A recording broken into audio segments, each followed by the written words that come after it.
in It's the really Caribbean. orange and round. She came back Also with a really good variety. And then this is probably his best so when tasting it does. variety, Susquehanna. It wins a lot of tasting Flies contests. will go up the Really nose. good variety.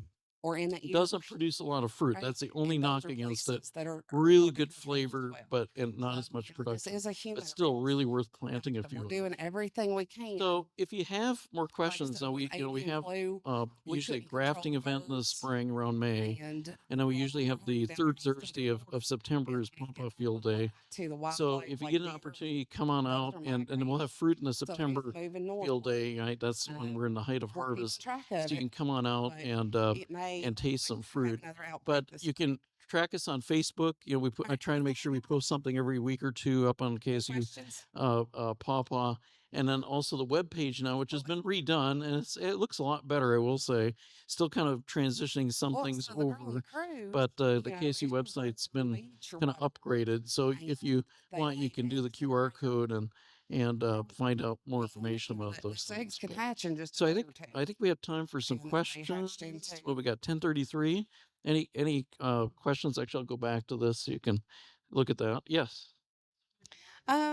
The eggs themselves aren't itchy when they hatch. So They'll it's a good breathe. question, and I will say, and I should probably have said this at one point. So, So Pawpaw is that's what I so think if a popular flower right now, grows, you know, it's because of gonna all the press and all the But, interest in the last but couple of years. also, you know, when we start That talking they're about some pretty of these Central expensive. And in American fact, like I countries, used to direct folks to they're buy seedlings at the Division of not very Forestry. well They developed. actually sold Right? Some of these people 35,000 don't trees have last the year, and they're now they're out, vegetation. and they have nothing left for this year. So we do But if see you a go lot to of people traveling from some Peaceful of these Heritage areas that aren't a as nursery here in Kentucky, advanced they sell the as we trees. are. Most of the time, you know, One with Green flowers, World is also an most of them online girls swat a flower nursery that off. is out of But if it flies up your nose while you're out Oregon, feeding, and also England's Orchard out of McKee, Kentucky is another place you can go. There's some others around. If you go to our website, there's a list of people carrying trees. Now, the seedling trees are still well, going to a cost you four-wheeler maybe is about below the buggy boat $20, too. Like, I $30 mean, each. it They're not cheap happens. right now unless you can find a volume discount. The varieties sell for anywhere from $30 to $100 a Right. tree right Well, with now, this which girl, is like I said, why I say you probably want to plant seedlings or her grow hair, your own you know, I seedlings. don't know. Buy a few of To me, those that just makes trees my or head buy the itch thinking signwood if you about it. can, But it can and then come and top work those because it'll Right. be a lot less money. We should know. But those would be the But on nurseries to go look livestock, at. like I said, this last case Other was questions? it was Yes. it doesn't need a big wound. It doesn't need it like literally these things got on Yeah. an ear tag. Just it takes 2 drops of blood to attract them. Right. So it doesn't have to be a nasty gaping wound. Yes, sir. Mm. Right. And so there's kind Yeah. of like those stories, kind of like You know, persimmon. my American eggs in persimmon here people as say well. wait They till don't. after the frost, It's which the is also not fruit true either in the because ground, but of course our American flies persimmon, will if come the back fruit in is the totally spring. orange, you And can eat these it. kind of act the same It just way. kind of coincides with the. So no, So you probably you don't want to. You know, black is when it's already way overripe, kind right. of like a Winter banana, time doesn't right? kill our So you can eat flowers, earlier. Now the but they smaller just size is a problem because that's kind of the genetics probably. right. You will get Right. smaller fruit So size we sometimes shouldn't if you see a get too problem many with it till fruit in a spring tree, because 40, right? 60 And there's too degrees, much competition within a that's tree, and you may have to do the some fruit point thinning. of them not So you hatching. could try that, but Right. sometimes it's just the genetics, right? And some of the wild trees are just the genetics are small fruit that just don't taste real good because that still keeps the species alive, right? And so as humans and Native Americans selected for probably quite a few of the fruit that kind of have been brought north because they were good flavor and they were good size, right? So that's why I think we see this range in what's out there. So yeah. So the best thing is to buy the trees or trying to find a way to propagate them like we just talked about. That's probably the best thing. Grow up your own seedlings. Not real tough to do, Yeah. right? Yeah. And then you can do So your own top work. anything that you're So shipping north, any other questions? Yes. yeah. Yeah. Yeah.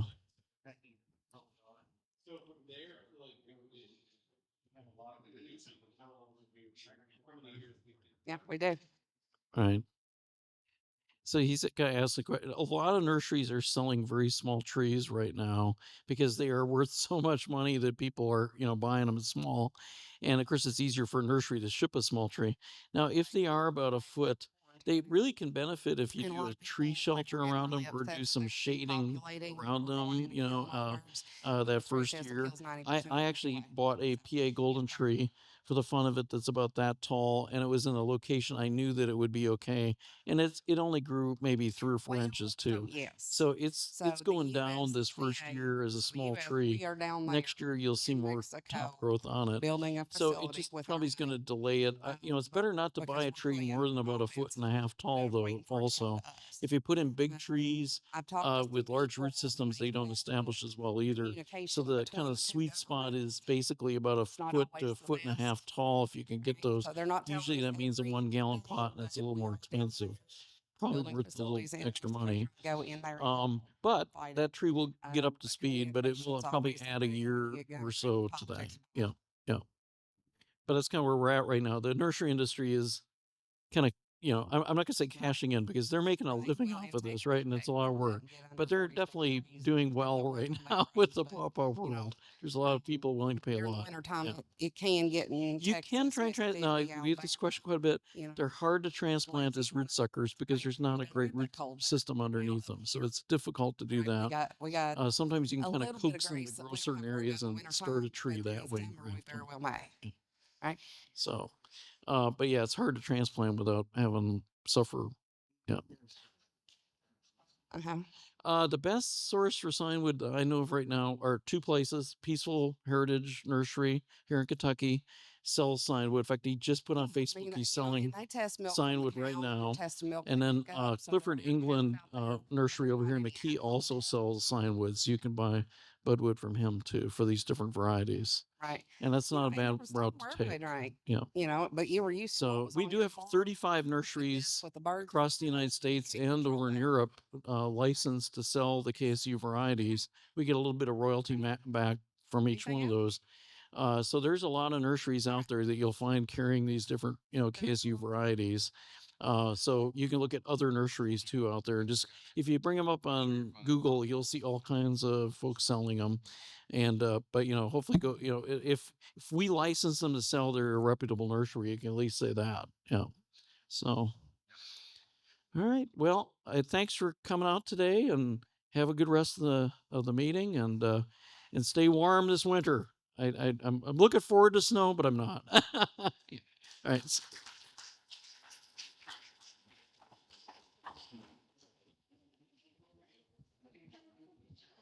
We will try to get started as close to 10:45 as possible. I know that one went over a little bit, and I want to give you all adequate time for a break. But yeah, around 10:45 we'll start our next presentation.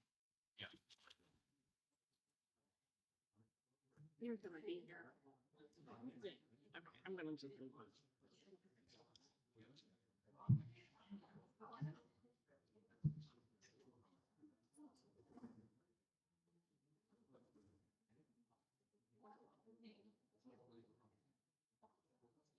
Yeah, watch me. There's a base in my pocket. Thank you.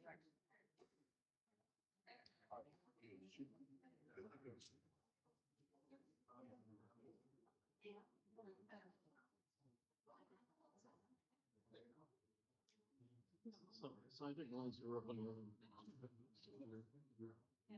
Um, I've actually been having connections with the breeze. It's not very advanced.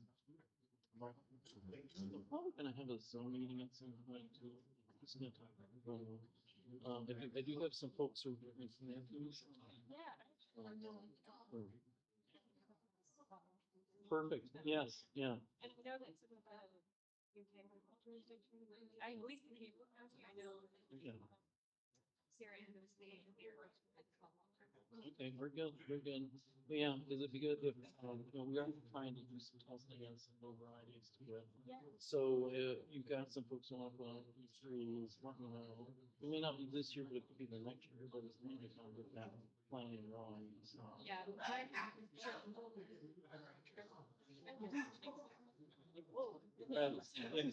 Get excited now. So, but yeah, that sounds good. So I'll probably send out an email, just trying to, we're talking about that at the A&R curriculum section. We're gonna try to Yeah. do some of that, and did go and actually have an agent go with us to a grower site in Lexington this the other day, so I think we'll do more of that too.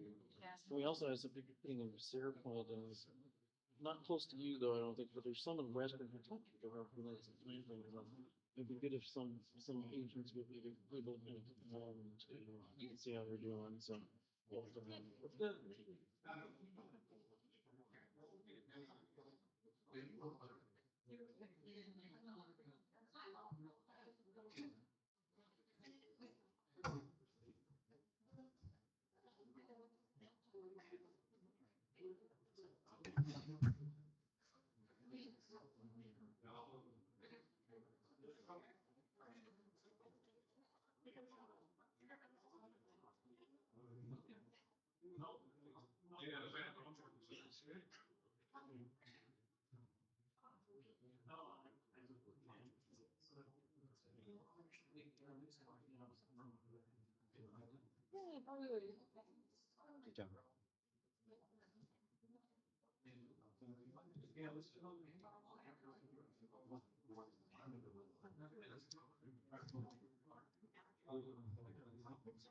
Go ahead and give this to you. And then most people have been using this, but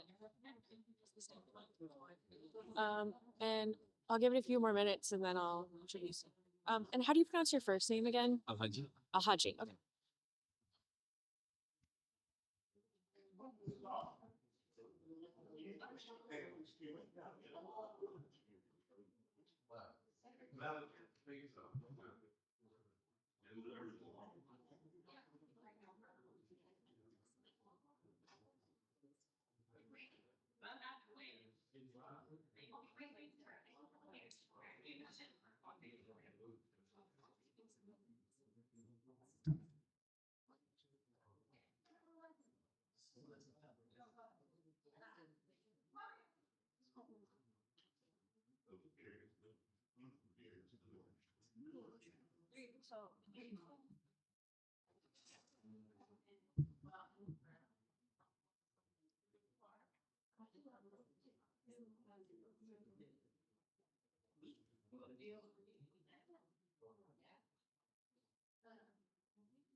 He knows the comment. He's here all the time. All right. Hi, all. I am Dr. Carr here at Kentucky State, or just Sarah is fine. I don't care as much for formalities. We are actually going to talk about managing reproduction in sheep. Well, small ruminants in general. But I have a lovely undergraduate student that works for me, and he has been working on this BVD grant, which a lot of you have heard the content before, or at least some of y'all hear all the time. So they might be upset about this because I didn't really tell people, but I'm going to give him 8 minutes of my time so he can practice his formal presentation skills. All right, everyone, we're going to go ahead and get started with our 1045 presentation. And So this presentation is titled Urban Farming and Its Challenges, and it's by Dr. Alhaji Cham, who is the Urban Horticulture Extension and Research Scientist here at Kentucky State University. Thank you for the interactions. All right. Yes, as Howdy, said, y'all. my name is I'm Jacob Alhaji Wills. Cham. I'm presenting on urban BVD horticulturist and from persistently the effective Kentucky State scalpel today. West She gave me a Louisville great Extension intro, so Office. I have to give you my own disclaimer. My work Bear with me. is working with growers and small farmers in, So BVD in the urban a areas bovine and the virus. suburban areas Bovine viral in horticultural diarrhea production in general, Now, when as you hear well as that, you crop assume that protection. So everything that my it's about work is gonna be is diarrhea, basically with the but it people actually around the has a whole cities. host of And other today we're going to be looking at the But the main urban thing to get farming from it and right its here is challenges. it's highly As we all contagious. know, It causes farming millions has of dollars challenges in losses. general, but urban Another farming tend to important have note more challenges due is to policies it and can other things appear in not just related to cattle, our but cities also and deer as well. environments where we live. So that should not stop us from So like I said, cultivating our diarrhea is cities, not the only but symptom. still we should know Yeah, that the it can challenges that It's a we have to bovine overcome respiratory when we disease, have BRD. this I'm farming. sure y'all are very familiar with that and all the So, losses that a short definition for urban can also farming will have be abortion, stillbirths, cultivating and processing infertility, distribution of immune food within suppression, and in birth and around defects. our urban areas, and this integrates So it food is a virus. production You with have to get it from ecology other and then animals. also community Cattle aren't development. just going to Would spontaneously make contract our this from cities their more environment. enhanced for food They're going to get it security from that can new cattle you bring on access your operation, or be calves are going access to to get it from the ourselves, cow. as dwellers of during these cities, pregnancy. and then the But you can also cities, get it the sub areas from of the semen cities of as well. bulls. So if a So bull had a transient infection, just your run-of-the-mill, the question why farm they get is a sick, they get city better. is a Bulls can very actually it's a carry very semen big for question, and it it's been can be proven answered years shortly, afterwards. or it So you want to make sure a that lot your of bulls answers to it as well. better. But the most important answer to this question will be So like for I was food talking about, security. you have your transient So, infection, which is what you think apart of from when you food get sick. security, Yes, sir. we also tend to farm in the cities to reduce the number of food miles. Yes, And sir. also the community building that we have within the cities. We can build up a very big communities working and farming in the cities through our local farms in the cities, and as well as community farms that we always have in the cities.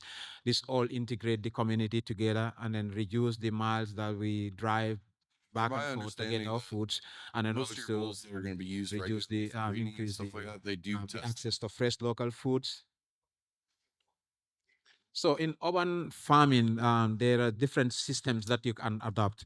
You can adopt Even a if they system had depending on your condition carry as it an for urban a farmer. period If afterwards, you when have they're a, tested for for BVB, backyard it'll show up. that is a little bit of space that you can Yes, sir. do raised bed garden or container Yeah, the garden, bull will you outwardly might want appear to go normal, in for but that. it'll still But carry if the you virus. have a home that doesn't have a backyard, but you have a rooftop, and then you are thinking of doing a rooftop gardening. If you're living in the So same if you city, have you a have to request a specialty in test, case like a you don't BC have any or of this, something. but you still have a basement in your home, so you want to think about indoor gardening. Is not So indoor gardening, you can do hydroponic system, you can do an aquaponic system, or you can do aeroponic systems as well. So all these systems, you may can not do be any of necessary, them for depending certain on the purposes. condition of your house or the condition of your home in an urban city. Collect from him So and use it for for say AI, that should not maybe stop you compare from it to farming. that. Either having one I or don't think the it's other, as you should be crude, able to do a farming in an urban setting if you want to. checking So stockyard animals or something like that. so if you don't have any Thank of you very this as much. I well hope we too, got your you can question still do answered farming. effectively. You can still do farming in the cities The by other type of infection incorporating is going to with be a the persistent community infection. These are the animals that are gardens. sick and You can look for a contagious with plot the in a virus for community their garden, entire and you will lives. still They're not be going to able get better. do some It kind is of part farming of them. in order to provide They yourself are with fresh typically, if you have a persistent infected vegetables calf, and then it's fresh going to be food one of your problem while calves. It's still not going to put on farming weight great. It's going to without get sick. That's a because place the in your home. virus has compromised its immune system. But So also, when there it are comes calves to that are urban born farming, we persistently know infected urban that appear farming, outwardly completely healthy. like we said at the beginning, have its own challenges.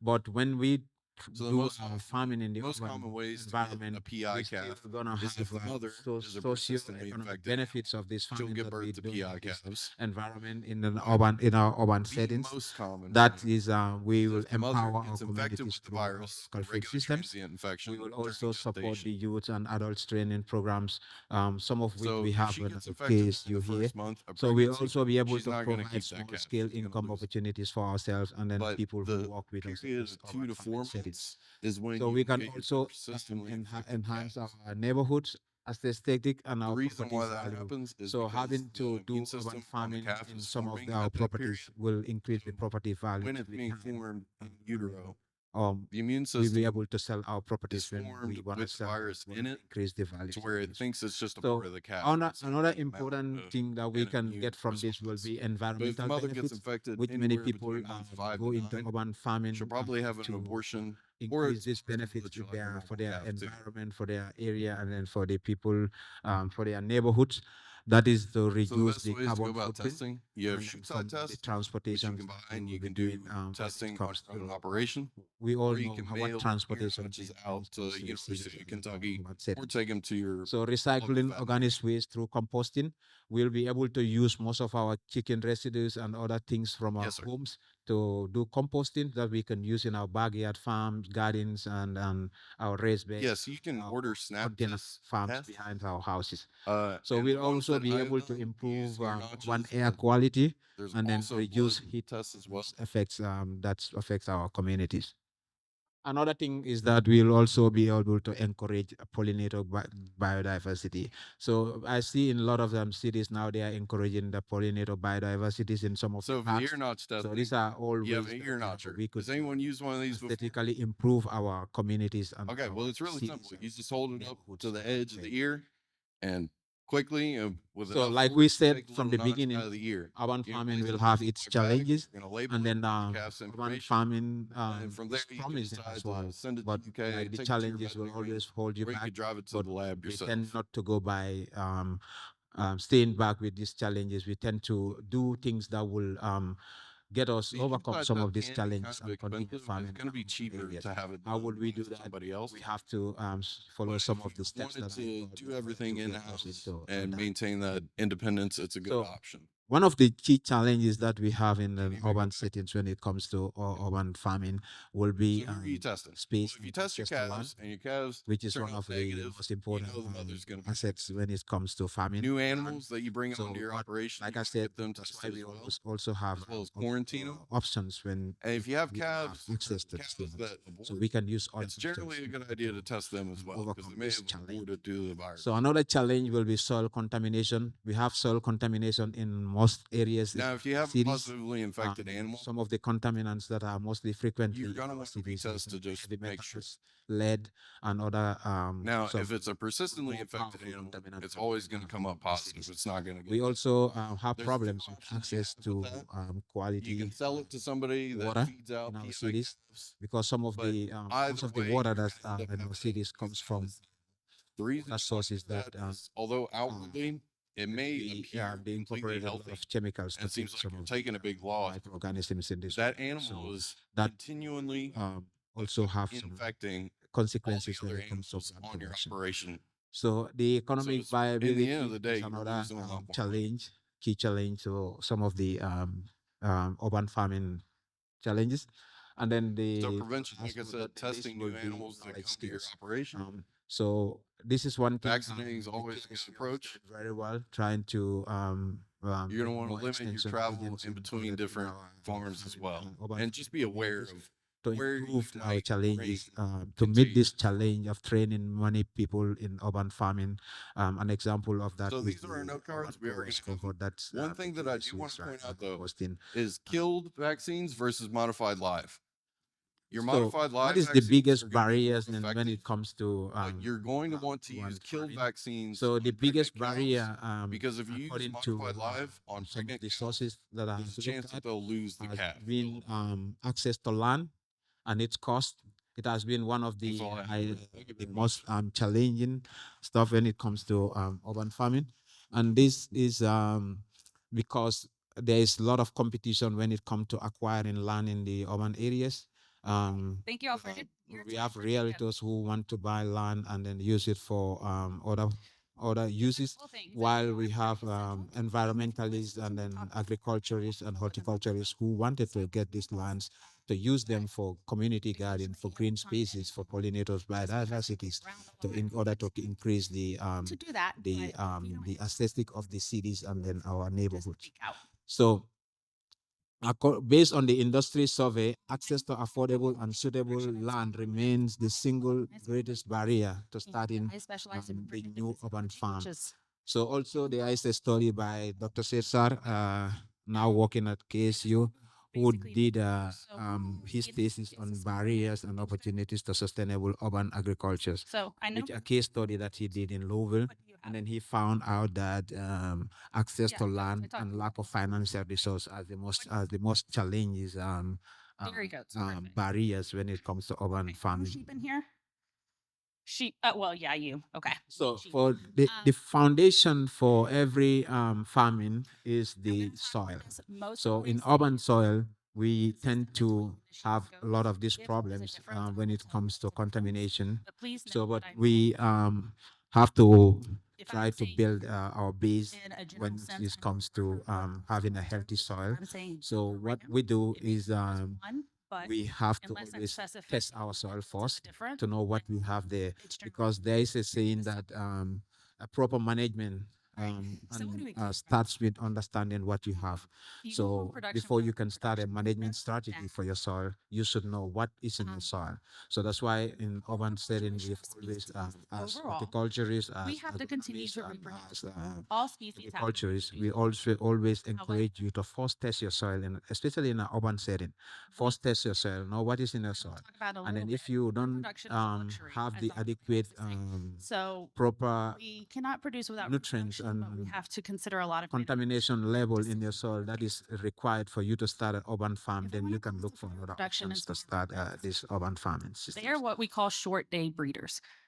What So that testing means your is soil will be very important, and as then the days why are it getting matters shorter, before so that's in the planting. fall. After we have that peak, Like I said, you will be able to determine the nutrient level, kinda the sad pH, like it is right and then now. also the contaminants such as heavy metals and lead. During that time, So testing your soil can be goats easy are cycling if you know how to It do is it, based but off it their can also be perception of tricky light. if you don't And have this is an actually idea opposite of how to horses. test your So soil. if you So that's why they're we also develop so a they soil actually test guide. natural cyclicity Urban in the spring. Growers is a short guide that you could use to test your soil. So this guide shows you how you could easily test your soil, especially in an urban setting. So You can do this by I'm just mapping out simply taking starts in June samples and in then a it's zigzag October pattern, and June. and then not taking samples in We have wooded it's areas, right lime before piles, the or animals are going to be naturally cyclic. so as those you tend days to start. if you use this guide, you'll be able to We come properly say get September through soil December, testing. That's when our animals are naturally cyclic. And so that's typically when we'll see people introduce their ram or their buck and then let them breed. So and they can do with that without that any intervention. soil and then soil contamination being one of the most challenging in urban We call in urban farming, which means there's other hurdles that you face as you go on And farming in an urban area. So one of that is the lights and some space. external intervention. So there's finding some suitable land is difficult. Like it is said, the competition is high This is for referring to this continual cycle of natural tall cycle. buildings created women, we have blocking menstrual the cycle. sunlight for Everyone in here is if you aware want to of that. farm in your backyard and then your house is just behind a Small 20 30 story building house, This an so estrus cycle. and then covers It happens most of the every 17 sunlight towards your farm will be difficult then for you about to every grow in 21 that days it area. goes. So there's a little So bit of species other difference is the high startup cost. At Sometimes if you don't have the space or you don't have estrus, some of estrus the is when material population needed occurs. We can see to start a backyard, small farm in your backyard, you will need to come up with other options like rooftop gardening or indoor farming, which might need you to buy some stuff after at they're a not receptive, some then they cost go that is through a a little bit period high where for you to we be have able a to start hormone these called operations. progesterone, and it's quite So, high. So it's a for big zoning and deal. policies, complex city regulations and lack of supportive, clear policies can be a major barrier. These policies that have we found a lot of policies has been implemented in the cities in during time. So there's been works done by organizations, by NGOs and other people around a luxury. in order Reproduction's a to luxury. If we have do not their manage all have their aspects of effort in reproduction, changing these policies in order to suit then our the animals are not going to be growers and able then to successfully farmers within the cities, so they can be able to farm without these policies blocking them from doing some of the things that they manage their need to do. health, their vaccine records, their vaccination. So here are some of the strategies that you could use when you want to overcome these challenges in order for you to start your backyard farming or your urban farming in your production neighborhood. system.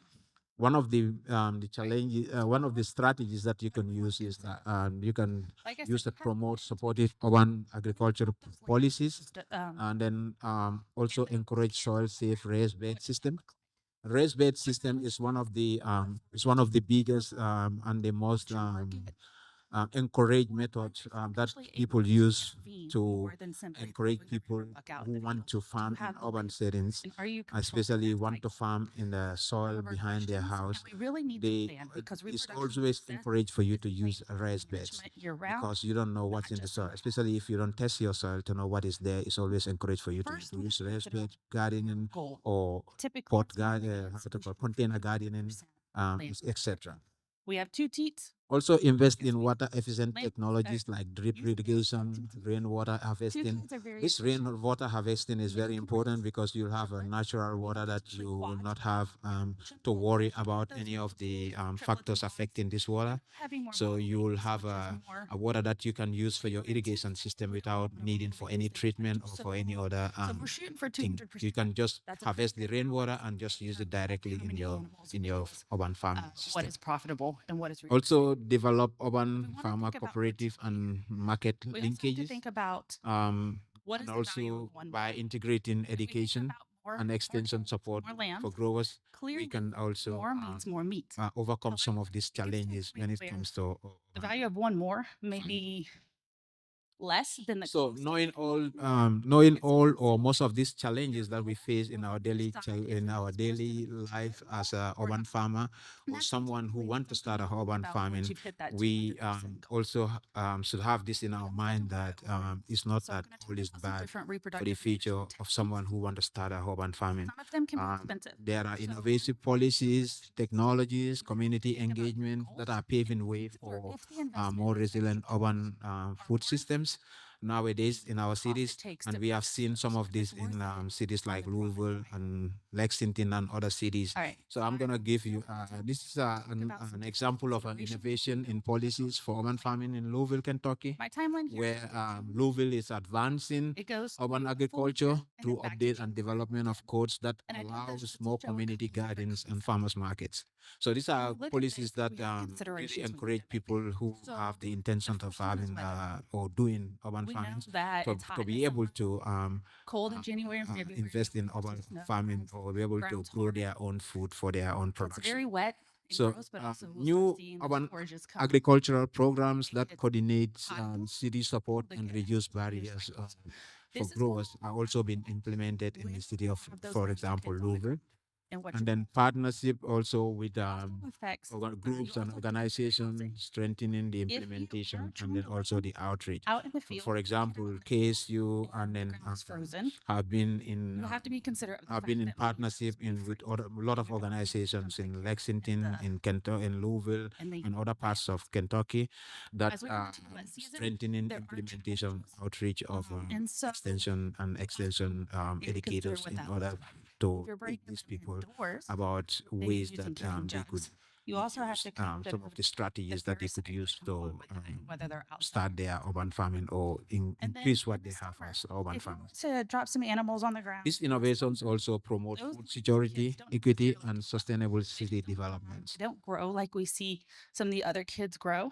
And So, and then also next will be the control environment and then look at the other hydroponic and considerations if you're aquaponic trying to systems. lamb or kids So KSU Urban Ag Other things. Control market. Environment Agricultural the market Program fluctuates. in the considerably. hydroponics and hydroponics As we said, that these are systems. short day. So these systems, So naturally, they're going to breed in the fall. implementing these systems with urban farmers, we know the future holds for a system that manages light, temperatures, and everything in a growing setting. Right here.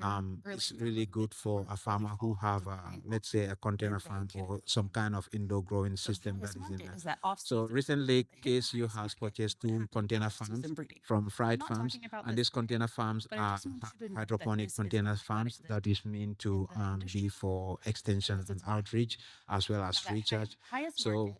you in these container systems, you will be able to produce a lot of Just of course, greeny vegetables without the need for to worry about environmental impacts of your on your farm. You will be able to control all the environment in these Thanksgiving, container farms. As that as well as other indoor growing systems like aquaponic and hydroponic, you will be able to control the system to and come you'll be able to into control play. We can come all these the way into farms. Rockville. So I have a colleague who works with so me some in of these the celebrations control can really environment drive the of market. the hydroponic system When we think of about this the market as container. well, we have to think about the So demographic or we'll be working together of on those that we are selling. And so some of teaching these and then training actually like that. growers who are interested in indoor farming when it comes to controlled That also environment and affects growing when you leafy want to have your vegetables, animals on the and even ground after even breeding season. to the stage You wanna of consider, them like, wanting to implement this and having don't have enough similar land to container kill in all their at farm once, in order to start this kind of to stay up farming every night for 3 months this kind of that would production to system. breed on the front side. Yeah, And for then and you then have for our Kentucky, cities for the that cities like Lexington, Louisville, and this supports like So if you breed on September ready 15th, round year-round in that production where you don't have to worry right about the right, winter, you don't have to you're worry gonna about you the would end up holding summer or lambing for out some crops, so you about can February 8th. grow any type of crop that you want to grow all It's year very round. early, right? It's still So very cold. your So then support the for the consideration's really about production weather. But they're will not be gonna limited grow to earlier. only the They go summer. ahead and market earlier during the summer. Also, there is Closer to the end of the IoT, smart agricultural and farm lambing management kids softwares go that has been to some- created in order to Then help several farms in Kentucky.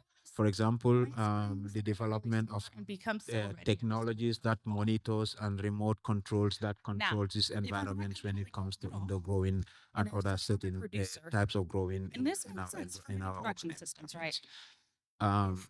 You go out and you just throw So away the the urban into context the animals where space is and let premium it breed. and It's just gonna disruption breed and with the breed and breed, heats and then hopefully also with the storms and the pests systems that are out. outside. This system may be Unfortunately, also frequently end and up smart very for low resilient lambing and then also season. for a good production And that without again comes the back to the disruption facilities of and these labor requirements. challenges that If you're using kidding it jugs faces and when have we too are many using an animals open environment, for to fit in example. those kidding jugs to circulate them through at one So time, infrastructure you might and need to supply check chain those on your own. technologies are That also way you can being manage that. incorporated in our systems The other flip side to of this help is you have to consider that growers market and then as well. farmers. For Because example, through the there are Resilient companies Food that System already are Infrastructure ideal Program at a different in time. So Kentucky some of has them may be access quite to light for the grants market, that ones support don't. equipment Some processing, of them may be quite heavy. storage, and IT And you systems also have to for consider that local over and time, regional it food gets to a supply point chains. that if we So keep you them can animals more and more, apply for these then they grants may and they will not help you with infrastructure and supply chain technologies like necessarily cold be the most storages and profitable other for stuff. the inputs that we put into them. For urban And so farming, again, this means thinking better about what ability that to market looks aggregate like these systems and into how much we are investing in our animals to determine into your what farming market system looks in like. order for you to be able to store your farm There are some tools produces you can use. to There for are some commercially made. They're not very expensive, time but they are and be able to basically sell it at management at the wheels. time that you The want. inside turns, and so if you pick a date, you know, like this is when I breed.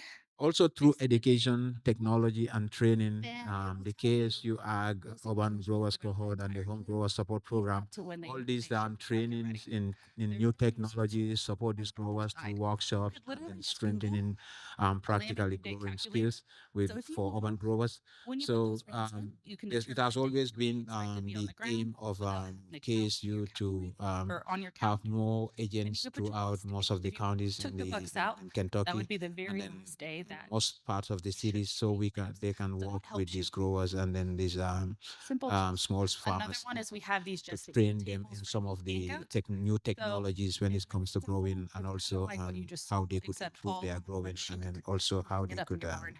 Very easy tool to be able to protect their crops. reference, You know. or even if you're working on your records, you can reference. So for all our work in urban horticulture, We have to prepare animals. Like I said, connecting in this training is very key to us as we link with growers, small farmers, if you were and here, then which many of you were, it's like building up a family and a community where we can share ideas together because it's not we actually only did a that we are preview teaching these farmers, but we are exam also learning a anything lot you can from do these without farmers. vets. So these growers, we have a lot of farmers and growers who are very Condition scores. Same as with skillful, all our species, right? experienced in these systems. Cattle, So the have interaction with these farmers and these growers teach us a lot as horticulturists, as scientists, fertility. or as even agents Sheep to and goats, we have prepare a us scale of for 1 to 5. more One being that more emaciated. teaching. Basically, I have training never ever, in except future for one with time, other seen a people. 1. I have one. So with that, by slides, but in person, I don't think I have a lot of time left, so I will. most of them I have, if you have any are going to be about a questions, 2, I 2.5. have here my And where we want my them to be is a details, 3, my name, 3.5. and then also have the name of my colleague who worked with me in control environment agriculture. Starting to get a So little he bit works weight. mostly on indoor 5, farming, and he's the one who is the head of our container farm. Those things water. So if you're interested in horticulture production, She was on very on territorial horticulture, of the feeder. and then also if you're interested in control environment She is water. culture, She looked like she had please quads do and she was contact open. It's kind of sad. So I thank you she's all for your time. If you anyway, have any questions, If we have them too emaciated or too skinny, what's going to happen is they are not going to have enough nutrients to put into reproduction. So, like I said, it's a luxury. If they cannot have the nutrients to even survive as a Yes, as a in family. case They're not we gonna have put extra into we have a lot of areas that also at that we point, have you may people not even develop, need them but ovulating. our So there's no area chance of we you have even a getting team that we have people from people of different areas that tackle this. But most of critical what we in work terms is on of horticulture. getting pregnant. So There's my chances work that is they're gonna basically have a hard an time urban getting pregnant. horticulture. So But some of I those other challenges will come in pregnancy. basically work on And growing also of there's some epigenetic factors. horticultural crops It's way and out then of the crop scope of this. protection. But So it's my possible she but could we be, have people of who course, the she could be passing on that obesity onto her be kids. able to give you more Think about information when it comes to offspring and the products that we are making. animal production. All right, Flushing. I know y'all are cattle producers. Cattle, cattle. All you cattle producers, like my small ruminants. Anyway, I don't judge. Okay. In sheep and goats, we do flushing, which can help in cattle, of course. But what we really want to do is right before breeding, especially if they're on the thin side. So if they're about a 2, a 2.5, we want to increase that energy so that they're basically telling the body, hey, at this point, we have extra energy. We have extra going into your nutrition. I think it's a good time to cycle. I think we're able to make that happen. Okay. And so basically, we're just tricking them into making sure that they are able to ovulate, getting that body condition score up. Yes, those are some of the things that we're working on with a lot of people in the communities, with community gardens, as well as Even if schools. we're just using a concentrate. So in Just throw 'em on the you live around Louisville area? The other thing you could do is if you have a Okay. better. So yeah, we work with a lot of people, organizations in West Louisville, as well as small individual farmers, gardeners in West Louisville, and as well as community gardens like Portland Community Garden is one of them, and the 7th Street Community Garden is one of the gardens that I Sound work at 6 a lot a.m. is with people critical. It's there. critical, And then we all of also their work with species and the bulls organizations as like well. Similar in our small ruminants. oh yeah, the Because Fred it's farm. confirmation, The Fred so we wanna farm make sure is they have here good at the farm cow. here. If they can't go out there and mouth We were them, supposed to have one of them in West Louisville, if but they have bad eventually, feet, right they now at cannot this go out moment, there we and have actually both of eat the them here. forages. So if you want to to learn body anything condition. about it, you'll have They to shouldn't go connect out with there them. because they're Arnold, not going to maximize your ability to he- get your he can animals pregnant. give you maybe a tour. Again, body condition. To What learn more happens about with small ruminants, especially too, is that when we send the males out, they concentrate so much on breeding the females that sometimes they even forget to eat. And so they need to be in a nice or even slightly over conditioned body condition score. So 3.5 or 4, because it's even possible they could drop some body condition score while they're out there breeding.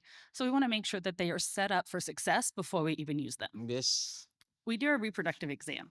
At Third Thursday, I actually got in the pins and did this to some of our bucklings.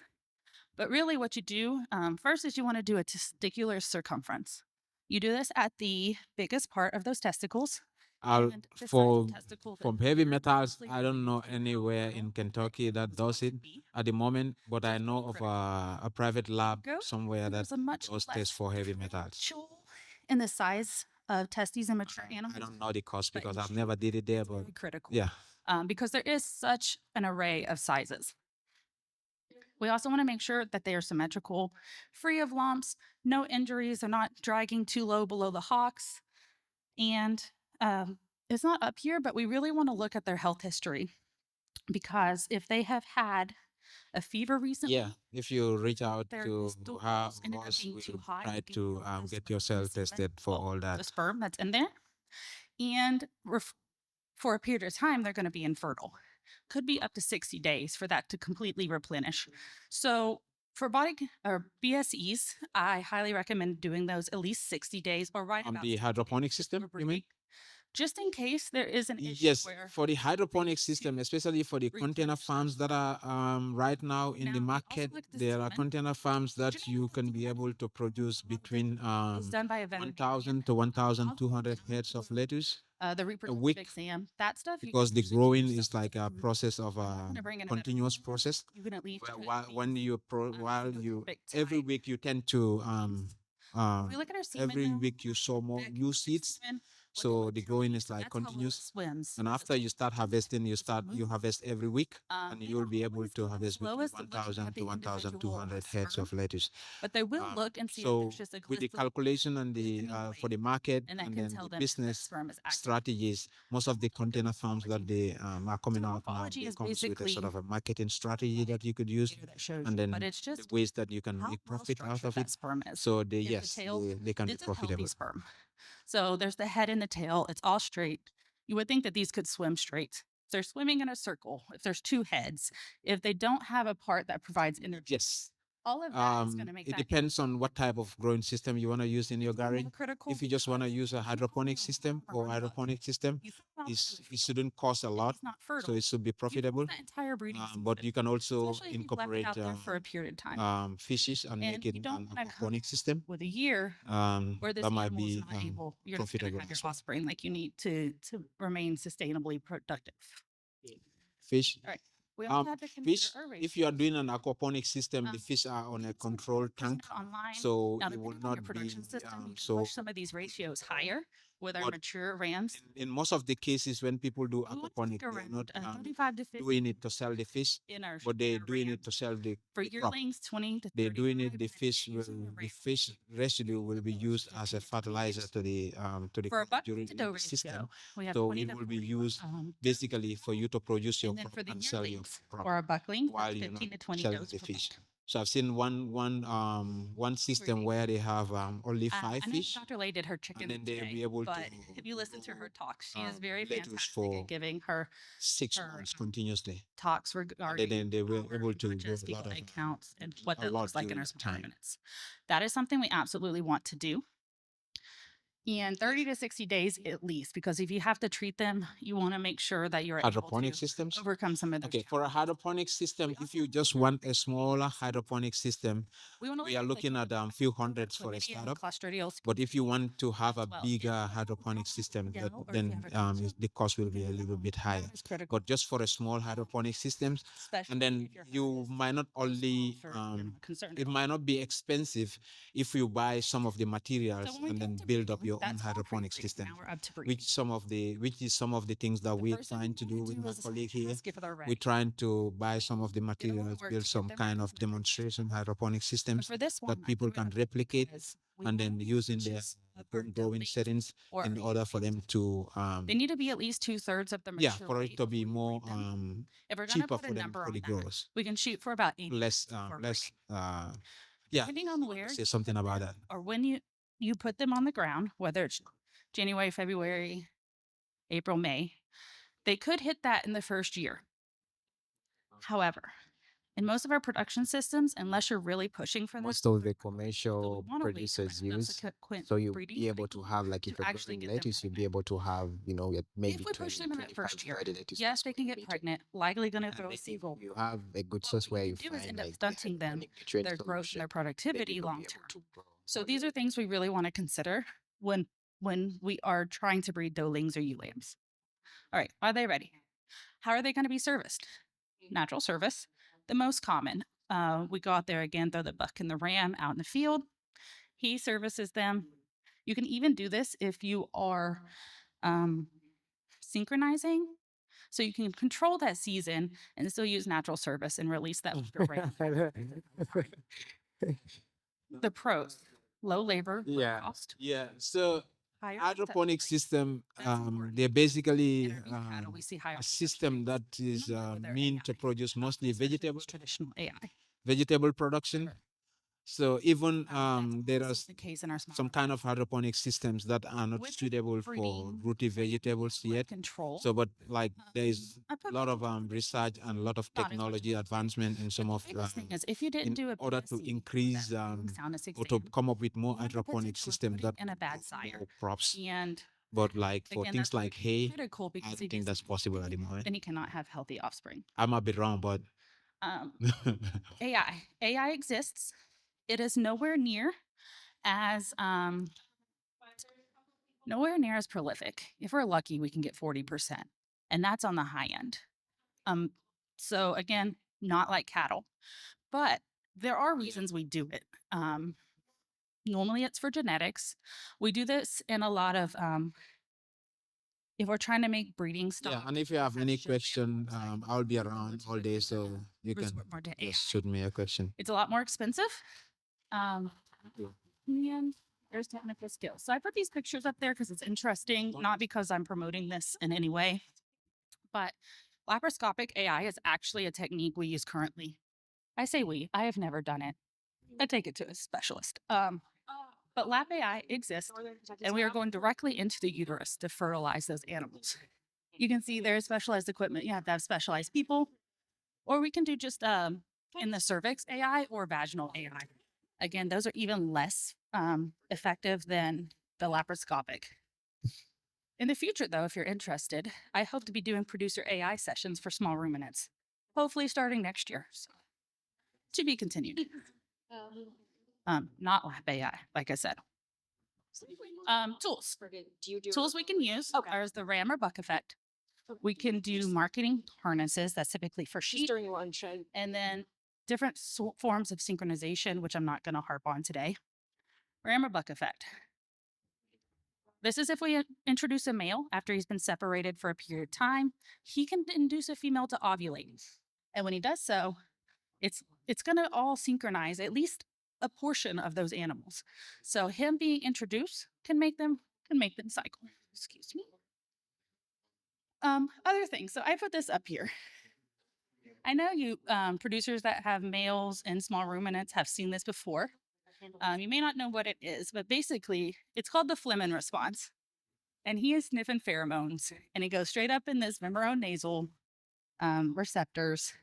And basically he's going to do that when he's ready to reproduce, especially if a female is cyclic. And so it's just kind of a funny thing to see out in the field because he'll just stand there for a period of time, or he'll go up and sniff a female's pee, and then he'll stand there. And it's kind of weird, but also funny. The males also in goats will urinate on themselves. It's disgusting, but also super cool because that's them sharing some of their pheromones, expressing dominance. Anyway, showing that they are ready to reproduce. All right, marking harnesses. Like I said, this is better in sheep, especially those that do not have horns. Our goats, especially here on the farm, like to take their horns and put it right up under them straps and tear them up, mess them up, get them on where they're not supposed to be. And sheep is a very effective way to see who is actually getting bred. So we have this harness with a crayon that sits right there on the sternum of the animal. And as you can see down here, when he mounts, it's actually going to color. So if I was going to look at my females after I put my ram in, say I synchronized them and I threw my ram in a few days, 3 days, 4 days, if I go out there, see who's marked, I would say these didn't cycle because they didn't get caught. Those I would especially target to make sure they get rebred. If I was controlling those cycles, I might change the color for the next cycle. If I put red on there, then I can see who's getting bred again and again to kind of see when in the season my animals may be kidding or, lambing out. It also can tell you who's not cyclic. And you don't want to keep a non-productive animal. We want to send her down the road. All right, cedars can be used. Depends exactly on your goals. If you're synchronizing, this just naturally mimics progesterone, and when you pull it out, all the animals are going to cycle at the same time. We have different hormones. Like I said, we can use Lutulase, Cysterelin, very similar to cattle, just lower doses. And then we actually have PG600. So these are all off-label. PG600 is actually used in pigs, but if you're interested, chat with the vet. Right.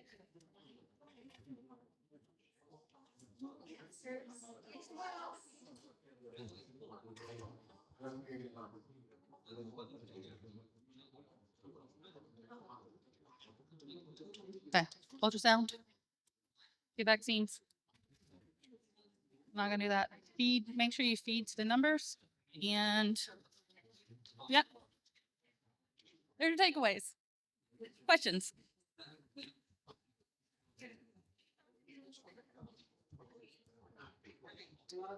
Great. Thank you guys. Enjoy lunch. Oh, I have yeah. I have surveys. I know you guys get surveyed to death, but this really helps us get funding so that we can fund things like this, especially food. Really hard to fund for a program. So if you're willing to fill out a survey, whether it's beef or sheep or goats, on this wall by the bathroom are a couple. They're only 4 questions each, so I would tremendously appreciate it. Like I said, it helps us feed you. It helps us get materials, all the things. Thank you. Oh, do my best.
honest about it. Somebody else don't do that. Leave that one there.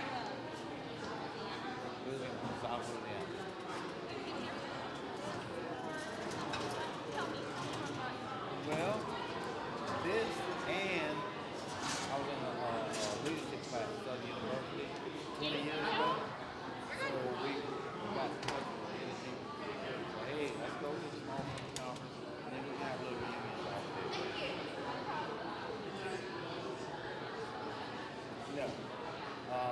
I just kind of look at, I was in a small kennel organization and I was a doctor and I was able to get connected with Southern University's ag center.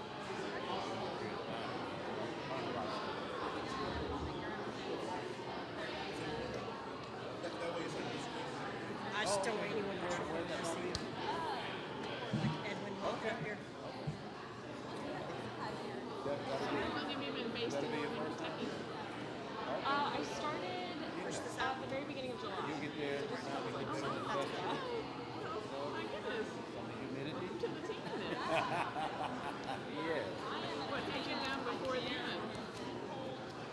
My master's degree. Okay. So, but I've also worked in like the nonprofit world before. Did some research and stuff while I was in graduate school. Okay. And where did you go to graduate school then? Wisconsin. Oh wow. Yeah. Is that home for you? No, Louisville's actually home for me. Okay.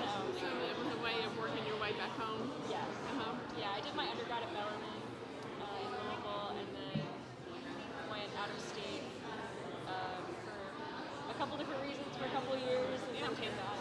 So. I did the same. Went to Kansas to work on my master's and Alabama to work on my doctorate so I could, because at that time in the 90s you had to leave the state in order to return. I mean that was the, that was the unwritten code. Yeah. I don't know if it's still the same, but I'm dating myself a little bit with that. But I do feel like that. and I hope it's changed, but, Yeah. but at that time they really did. They didn't want people.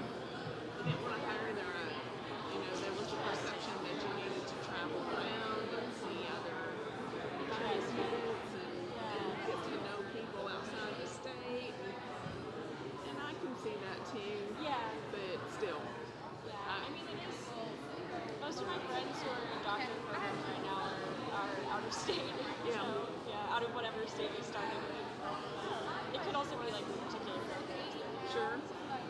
Some places, some programs you can only find in school business. That's true. Especially with doctorate degrees, because they get so specific. Right. Yeah, that is true.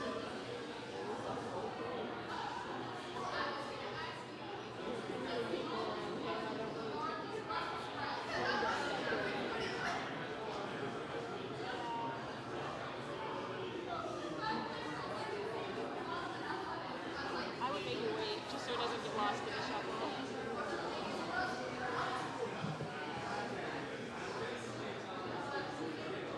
So do you have a house in Campbell area? I have an apartment in Kent County.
Good afternoon, conference attendees. If you will please make your way into the main session area. We're going to have a small program and then we're going to have lunch. So please make your way into a seat in here. Thank you very much.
Do you have a schedule?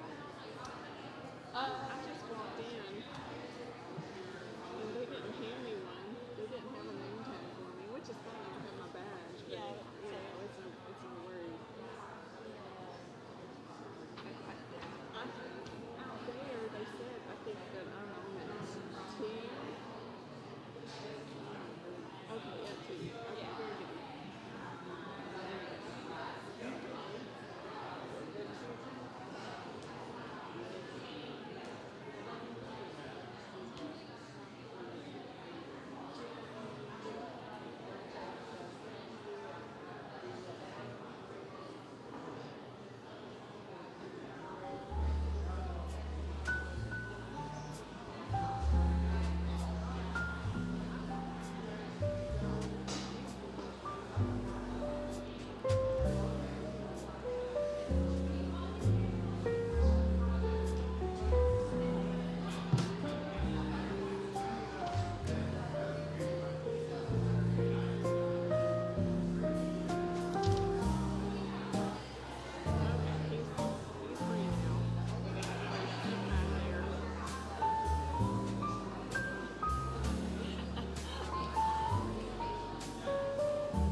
Okay, I got a couple of announcements. Good morning, everyone. Good morning. Good morning. I hope everyone have enjoyed themselves and have had a learning experience this far. So we're gonna have a couple remarks before we have lunch. Now, you see up on the screen, we want you to scan and sign in, and then we want you to scan for today and do today's survey. Now, in your program, if you didn't do the survey yesterday for yesterday's program, do that one.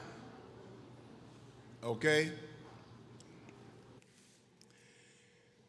Now, we have some graduate students that's trying to do some projects.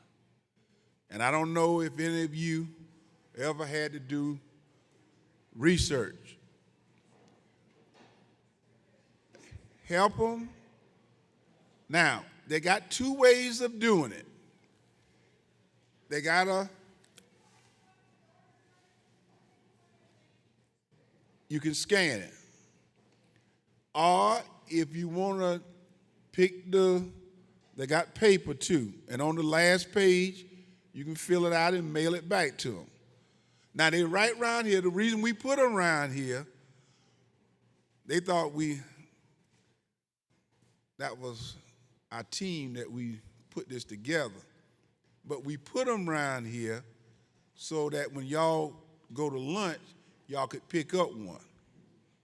Okay? So everybody got that. So when they go around, when you go around for lunch, okay.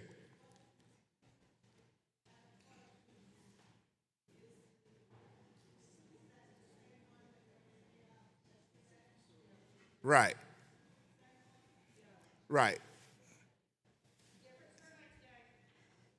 Yeah, I know she's talking about another one. But you're talking about if it's the one that was around here. Right. Okay. Now,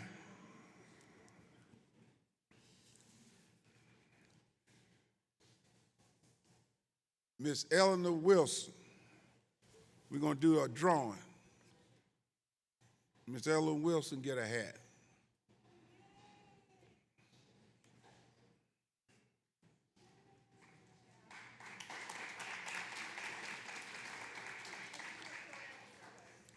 Okay, Mr. John Skaggs.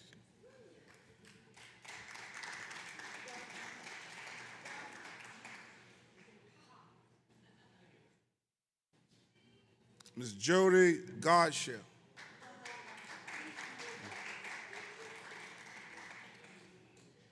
And Ronetta Chaffel.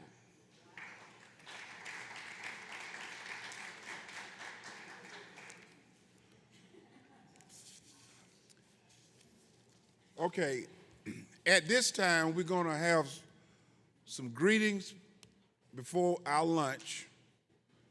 And we're going to have Dr. Terrell Cahan, Associate Extension Administrator, Cooperative Extension Program, Kentucky State University, will bring us some greetings.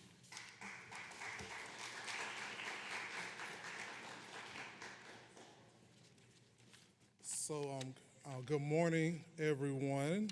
I didn't know I would be the one standing in between you all and lunch, so I will make it brief. Very happy to be here. Also very excited to see everyone here in the room, to see a room full of folks all coming together around small farms. And I was gonna say, even though it's kind of a little dreary outside, I could definitely see the excitement in the room. And seeing one of my longtime mentors from way back, Miss Norma Tillman, right when I walked in the door, was just, I can't tell you how my day has been made. So my name is Terrell Cahan, and I started as the Associate Extension Administrator here at KSU about 4 to 5 months ago. I feel as if I could still hold on to that new moniker for a little while longer, particularly as I start to get a sense of what's in store for me as I enter this Kentucky winter. If I didn't mention, I am from Florida, so I've heard this is going to be a particularly exciting winter, so keep me in your thoughts, and we'll get through it together.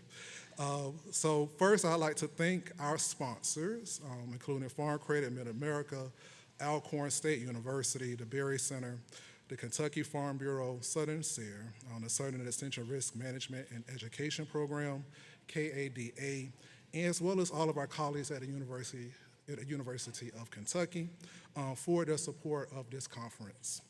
I'd also like to publicly express my appreciation for everyone that served on the planning committee for this conference, as well as those that are here to help make this conference a success.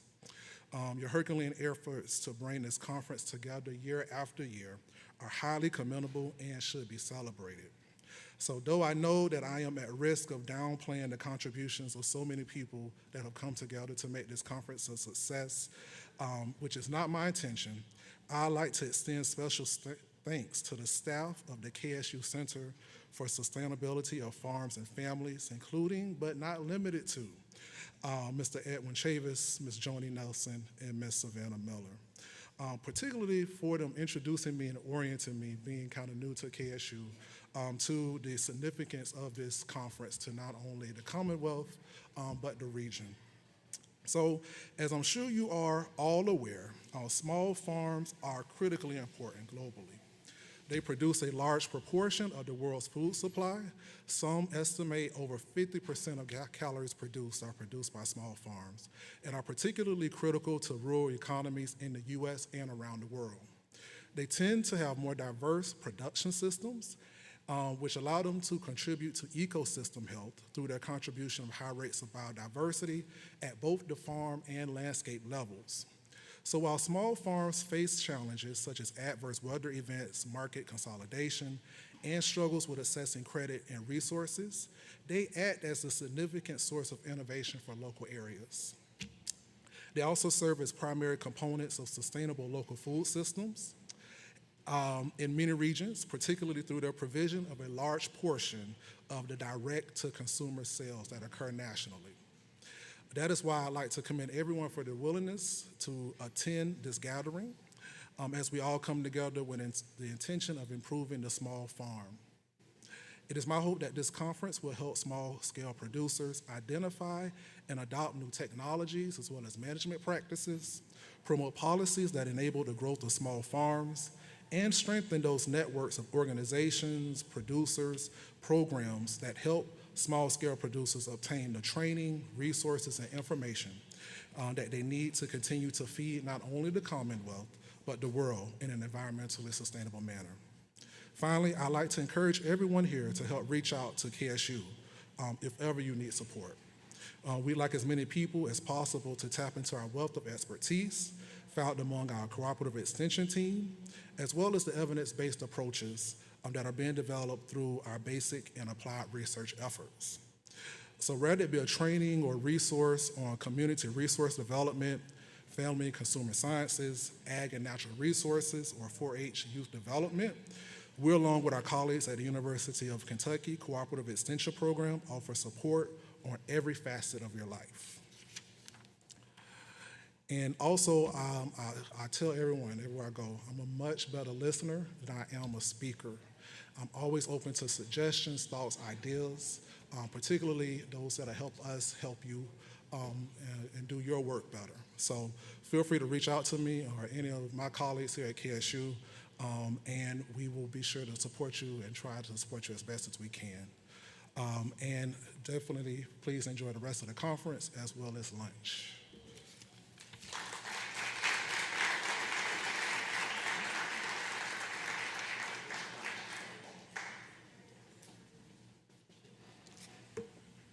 Thank you, Dr. Cahan.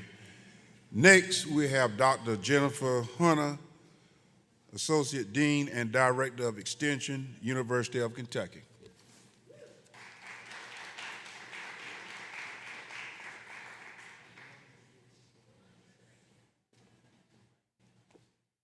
So now I'm even closer to lunch than Dr. Cahan, but I think we're still in good morning. It's 11:51, so good morning, and thank y'all so much for the opportunity to join you today. It's certainly a privilege to be here with producers, community partners, researchers, and colleagues who are committed to strengthening Kentucky agriculture and supporting the vitality of our small farms. I want to begin by recognizing Kentucky State University for its leadership in hosting this conference and for its deep commitment to serving small, limited resource, and beginning farmers. Our land-grant partnership between Kentucky State University and the University of Kentucky is truly one of Kentucky's greatest strengths. When our institutions work together, we bring complementary expertise, reach, and infrastructure that help producers address challenges and seize new opportunities across the Commonwealth. Small farms sit at the heart of Kentucky agriculture. They are central to our food supply, economic resilience, and the overall well-being of our rural communities. Each day, producers are managing shifting markets, rising costs, weather variability, evolving consumer expectations, and new technology that change how agriculture operates. Cooperative Extension exists to meet these challenges with research-based information, technical support, and practical hands-on education that helps farmers remain competitive and resilient. At the University of Kentucky, our commitment to this work is strong.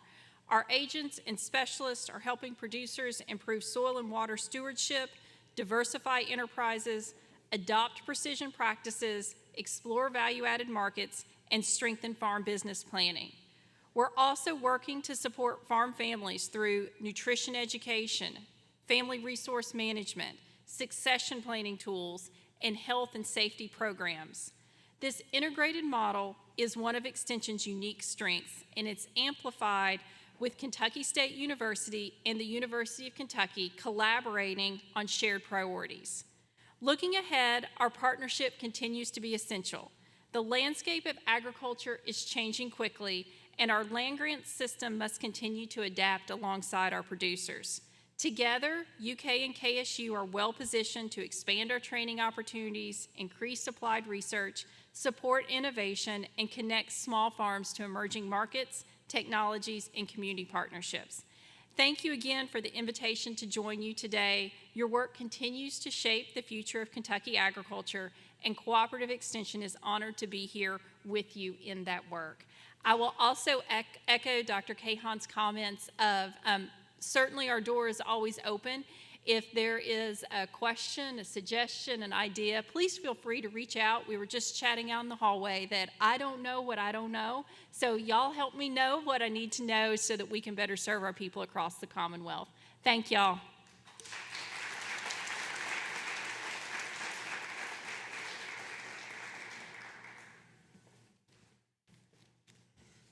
Thank you, Dr. Hunter.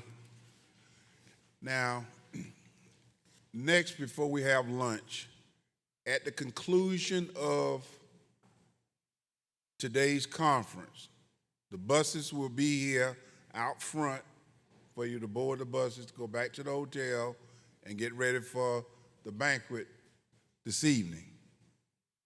Okay? So we're going to do the same format as we did yesterday for lunch. I guess we'll go first. That's Dr. Hunter and Dr. Kahan, and then conference attendees. We will go in that manner. Please, ma'am, and please, sir. Okay? You can go out this way, okay? So we can pick up a survey, and then we can come back in and enjoy your meal. Okay? So we'll go in that manner. So I guess Dr. Hunter and Dr. Kahan, y'all can go ahead and exit it. And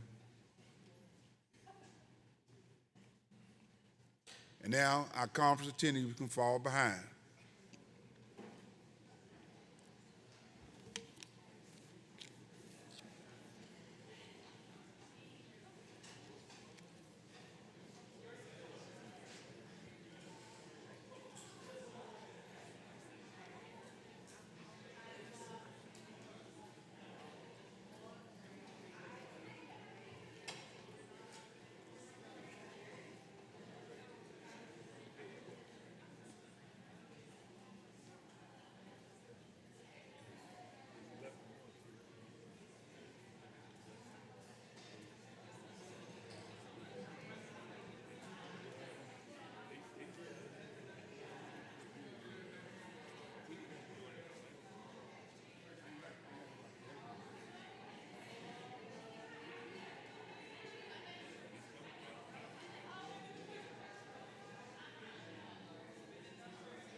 All right, as we are getting things set up, I have a few quick trivia questions. Let me see who can give me the answer to some of these questions. How many, oh, wait a minute, I think I'm gonna go back to my teaching days. If you can hear me, clap once. If you can hear me, clap twice. If you can hear me, clap once. If you can hear me, clap twice. For those of you in the back, am I gonna have to bring the mic back there? Or y'all good to go? Y'all ready to get started in the back? Let me roll up on them. Y'all ready to get started? Hey, you, Mr. John, y'all ready to get started back here? Y'all ready? Am I gonna have to separate you two? No? What, sir, excuse me, sir. How you doing? Mr. Davis, Mr. Juan. You ready to get started? You ready to get started? Am I gonna have to separate you and Miss Jane? All right, we gonna do good today, huh? We here for a short time, a good time, and hopefully to start affecting policy in the long term. So if you can hear me, clap once. And if you can hear me, clap twice. Here's the first of the trivia questions. How many titles are there in the Farm Bill?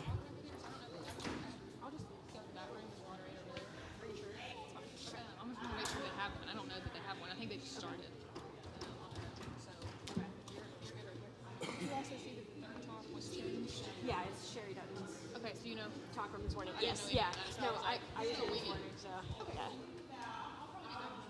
Okay. Are you ready? If you guys are Okay. ready, I figured I'd let them. Yeah. Oh, also, here's this for the presentation.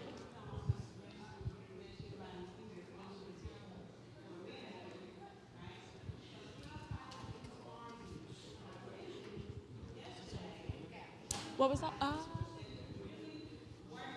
don't think it does, unfortunately. Oh, kind of.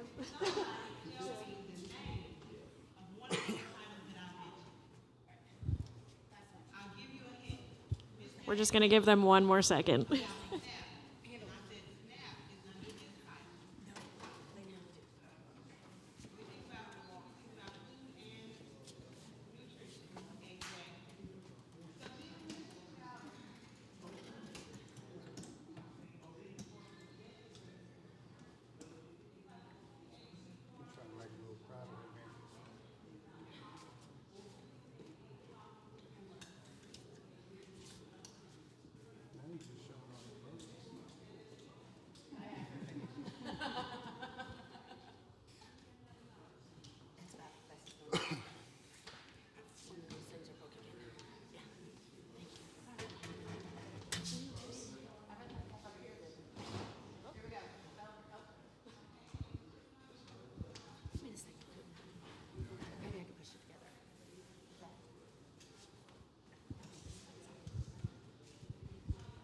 We'll go ahead and get started.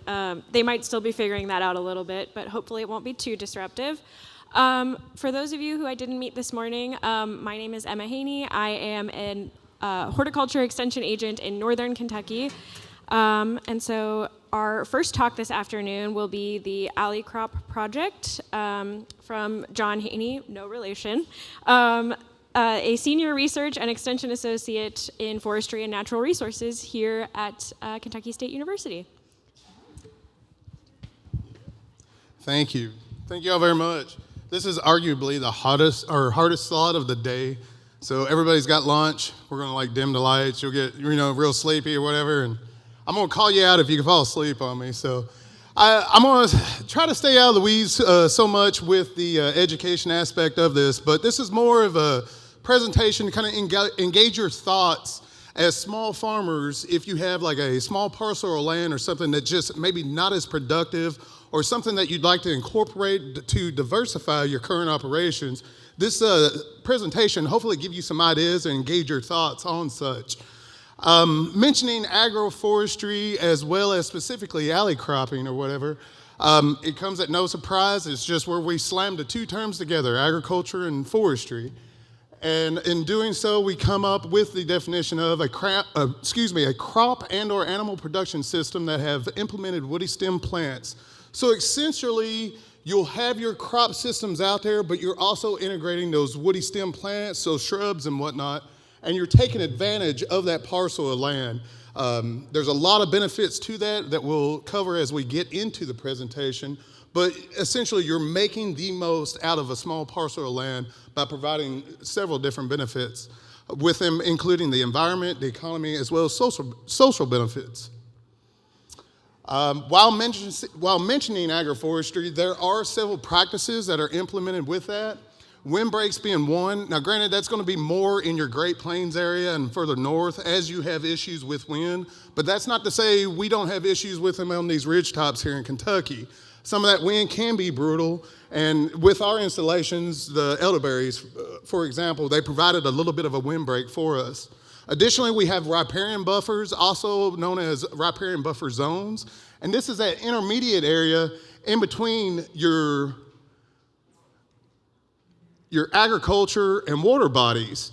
And what you can do, a lot of that gets grown up because you cannot get certain implements down to take and till that soil over, or it's a little bit more hands-on. So what you can do is use some of these methods to take advantage of those zones while providing a beneficial impact to that water stream. Also, forest farming, this may be something that most of you are a little bit more familiar with. Mushroom cultivating, golden seal, ginseng is an example as well. What you have is a managed forestry canopy there, and then you're taking advantage of that space underneath it by, producing something in return. Additionally, we also have silvopasture. This is getting a little bit more attention these days as we're taking, trying to find better ways to take and implement our grounds and what have you. With silvopasture, you have an established tree agricultural system there. This could be nuts, this could be fruit trees, chestnuts are big for an example of what have you, but it could also be something as in you're producing timber for posts, even lumber or whatever, and then you're grazing in between those established trees. Special applications, and this encounters a lot of different subjects or whatever, but the one that always comes to mind is in regards to some areas of the world. We're very familiar with country ham, but it's a delicacy elsewhere where they've developed methods to take and finish pigs in some of these installations, and it produces a different quality meat to that animal. And so in doing so, you can price and get a higher price yield of this product. And then finally, alley cropping, which that's what I'm most familiar with my work over the past 3+ years or whatever. I've gotten very dang close to understanding a lot of these systems, specifically alley cropping, and then how we've incorporated that within our program here at KSU. And alley cropping, most of you will probably understand it more as in crop production systems being integrated within those woody stem plants, trees, and shrubs. Over the past 3 years, we've had 4 installations that we've established throughout Kentucky, one of them being at the Raven Run Nature Sanctuary in Lexington, Kentucky, another one being with a private producer in Estill County, and this is in Irvine, Kentucky. We also have one that we installed at Eastern Kentucky on their main campus in the agricultural complex, and that's located in Richmond, and then of course here at KSU on the western side of town. The first one being Raven Run. As this video plays, you can see we encountered different soil types, different terrain as we went through each one of these installations. However, the idea with Raven Run was to establish an alley crop system that was aesthetically pleasing, but also engaged the general public. So with this system or whatever, they've been able to take and bring in the Boy Scouts of America. They've built trellises for the blackberries and what have you. They've also had where they've produced pumpkins in this installation, and in the fall or whatever, they've had events to where they had pumpkin carving events and whatnot. And then also with like the bell peppers and the corn and the green beans that were produced in these installations, they provided that to visitors that came in to enjoy their trails and whatnot. With this being a nature sanctuary, and if you're in the area, I highly encourage you to check it out. Get on their website to take a look at the times and whatnot, but do not bring your dog. It is the first thing that is mentioned on the website, and it is amazing while we were out there to see how many people showing up with their dogs, and unfortunately had to be turned away. With that being a nature sanctuary, they've got a lot of guidelines and regulations that they fall under, and unfortunately, bring your dog would take an impact that. The idea of with that nature sanctuary is the Kentucky Palisades with the preservation of such. Beautiful area with 10 miles of hiking trails and whatnot. So a perfect place to take and have an installation like this for the community to take and be involved, see it. If I can get my highlighter, you see the main road is right there. So as you pass the entrance to the sanctuary, you can actually see where it's showcased right there. The layout is, again, the idea, we've got the woody stem plants established, and we're growing crops in between there. So, I'll do my best without the pointer. On the established ends, they've got a little bit of distance or whatever. That's where our elderberries were at.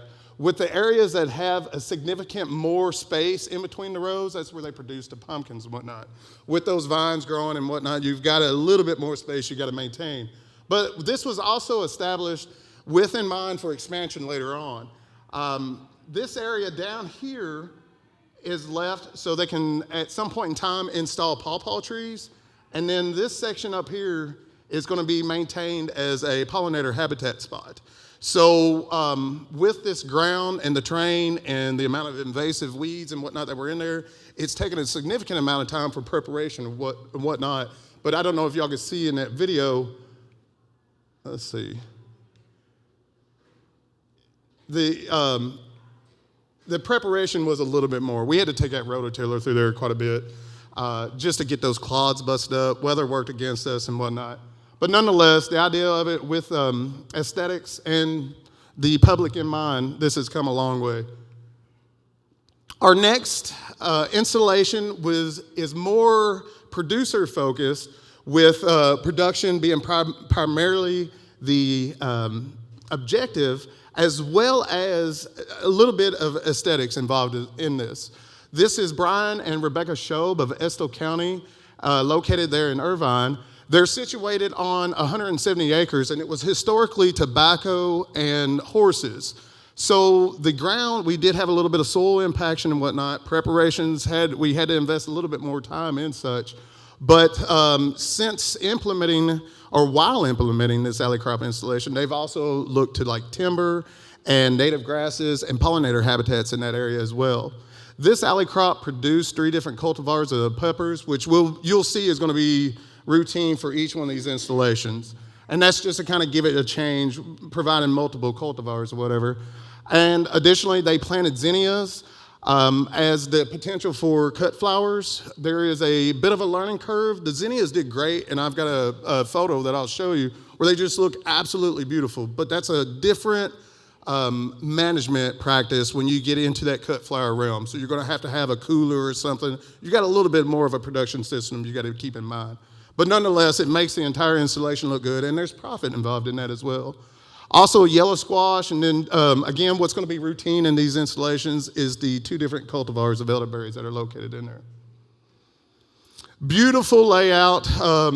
What should stand out in this photo as well, as besides being gorgeous, is that there was room for expansion. So this covers just roughly a third. It's just over a third, just shy of a half an acre. And I don't have any actual numbers that were reported out of this, but they had a great crop the first year with green beans, bell peppers, and a few other items. But as we've learned, a lot of other people learned, green beans move fast, but it is so labor intensive. So you're out there like this every 2 to 3 days getting green beans. Now, if that's something that doesn't scare you, have at it, because I promise you they're going to move. They're going to move at a farmer's market or whatever. Everybody enjoys fresh green beans, but consider that labor investment in it. Also, terrain was a bit of an item to take and work around as well. We've got these 2 drainage ditches here, and when we measured it, we're trying to take advantage of the most space possible that we can. In doing so, we've limited our space on the end of these runs here, and so equipment to take and mow and keep that maintenance up became difficult. Valuable lesson to learn. We got tied up in some of the irrigation along the way or whatever, but we know now, okay, if we've got a space similar to that, let's make sure we get our measurements appropriate and consider our equipment when we do that design. Eastern Kentucky as well. This one is highly showcased on the campus within their ag complex. The success on this is driven primarily because there's a lot of student involvement in this. So there was aesthetics considered for this project, but it was more student-oriented, student-driven. They've got a number of different items that they produce within that: cut flowers, herbs, sorghum, and I also would volunteer the success to that is their student-run farmers markets that they have. So with the interest growing, there's a need and a want for diversity within what's being produced. And so with those herbs, elderberries, peppers, anything that wasn't being generated within their ag complex prior, they decided, well, let's situate this on a third of an acre, let's expand, let's see what else that interest is. Beautiful location as well, and beautiful layout. Which you can't see it here, but just off a bit is our tennis courts, and it's kind of like one of their main entrances to the campus. So as you pull up, this is one of the things, as you travel through, you'll see this complex. More specifically, you'll see the Alley Crop Production Center there. Green beans, cut flowers, there's tomatoes, the sorghum, what was unique to EKU, but this with the student body working on it, they did a great job. And they very much enjoyed it too. And it's nice to see those items taken end up in farmers markets and being produced locally. And of course, not to be biased, but my favorite, our alley crop installation that's located on the western side of Frankfort. It's located at our West Farm, which is just around 106 acres. We had recently required it, I think it was in 2022, 2023. I think the ink was still a little wet in 2023. But as soon as it was official, we hit the ground running. And we established our alley crop system there. Historically, this was hay production, a little bit of cattle production as well. So we saw a little bit of soil compaction, and we also saw nutrient depletion as well. When you're on something that's been used for generations upon generations for the same thing, you'll see that nutrient depletion. So that's us hard at work. The idea on this was more for research and demonstration. So particularly, say like small farmers, you've got a small parcel of land, something less than an acre. What can you take and do to diversify that? What can you do to make the most success and produce the most on a small parcel of land? So research and demonstration was in mind when we created this. There were pollinator impact studies, wildlife habitat management. We also done soil health, plant health, moisture content, retention, production, and all this revolved around an economical aspect of it too, because we are in a production setting. This was funded by a capacity building grant through agroforestry with KSU. And similar to the other installations, we had 3 different cultivars of peppers. We also maintained 3 different cultivars of acorn squash, and the 2 different cultivars of elderberries, Adams and Bob Gordon. The first year in this production setting, we had incorporated green beans, and thankfully those running the research decided we're gonna do away with the green beans and do something else. There was a lot of backs that afternoon that went, whew, because it moves. It is a great item, but if that's something you're gonna incorporate on your own land, are you gonna be willing to be out there? I love green beans, but after a couple of seasons, it's like, all right, maybe not. This is our layout, if you can make heads or tails of this, but I do well with colors, and that's why we get the end result of this. This is our layout here. The purple is indicating the elderberry rows, whereas the white, orange, and yellow, they're gonna indicate either different cultivars of bell peppers or different cultivars of acorn squash. This was a photo taken last year, just as soon as everything got established in that. And you will encounter, these tips or whatever that I'll get into, you're gonna encounter some problems along the way. Just have patience. Every installation was different for us. We had to use a different approach to it, especially with the objective at hand. And in doing so, we've found maintenance was different at each one, preparations were different at each one, and the headaches were a little bit different at each one. Just a couple more angles at these are specifically of the alley crop installation located at the West Farm. So we've got all these different methods. We apply them onto our land. What's the reason for it? Well, there are several benefits to that, sustainability being one. I hate for that term to come in my head, or that old adage, but it holds weight in this. Don't put all your eggs in one basket, right? So if you're invested in a monoculture and then soybeans or corn or something like that drops, you can count your profit loss for that year. This, by implementing some of these methods or whatever, you're diversifying. With us, we had the bell peppers, we had the acorn squash, we had the elderberries. So it wasn't just one thing that we were generating off that small parcel of land. We were actually diversifying and promoting sustainability in the return. Income, again, diversified income. The elderberries were a big hit during COVID. If y'all remember during 2020, it would seem like every commercial was an elderberry antioxidant, vitamin supplement or whatever. So they did get a lot of different attention during that time, and it's still it's marketed primarily with health incentives. And so you want to take and diversify. If you got a little spot, put a couple of plants out. They're easy to propagate, and it also helps increase that diversity in regards to wealth and promotes that in rural communities. So if there's not as many opportunities for employment, this is something that's easy to take and implement on a small area of land, even in a backyard, and you could potentially generate a little bit of income.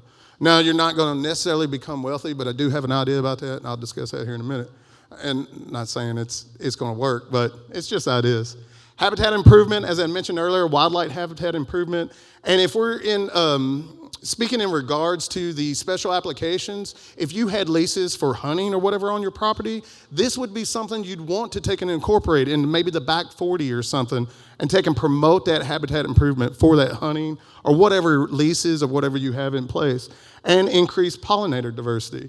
The amount of different native bees, I'm just blown away that we had in this installation. I thought I had a handle on something. No, we were seeing something a little bit different each time. And the insects that we'd never seen before, it was kind of exciting. We'd catch them and be like, hey, what we got here? So it promotes that pollinator diversity. Beneficial environmental impact, as I was mentioning with the riparian zones, you've got that barrier in between your agriculture or whatever, and it's removing pollutants, toxins, and whatnot before they take and get into the stream. Bioenergy, fuel production. The one thing that comes to mind each time I mention that, if you're going to a creek somewhere or somewhere where recreation is promoted, all the houses going there, they all have firewood for sale. That is more or less an agroforestry practice. They took full notion, you're going to get cold on that trip or you're going to want some kind of campfire light. They're going to sell you a small rick or a small bundle for about $5, $7, whatever the case may be. Also, other benefits. Energy conservation, in between your rows, you're making use of it. You're not feeding grasses, you're not feeding weeds, you're feeding your product or the plant that's going to produce what it is that you have. If you contain it, make the most use of all that space or whatever, you'll take and be able to divert that energy to the plants that you want. And then finally, this is what I would argue I think is the greatest benefit of it, is the quality of and safe and healthy food production. And that gets expanded to the community. Our installation over the past 3+ years, this is as we had closed this year, we had donated upwards 6,000 pounds. It was close to 6,000 pounds of produce.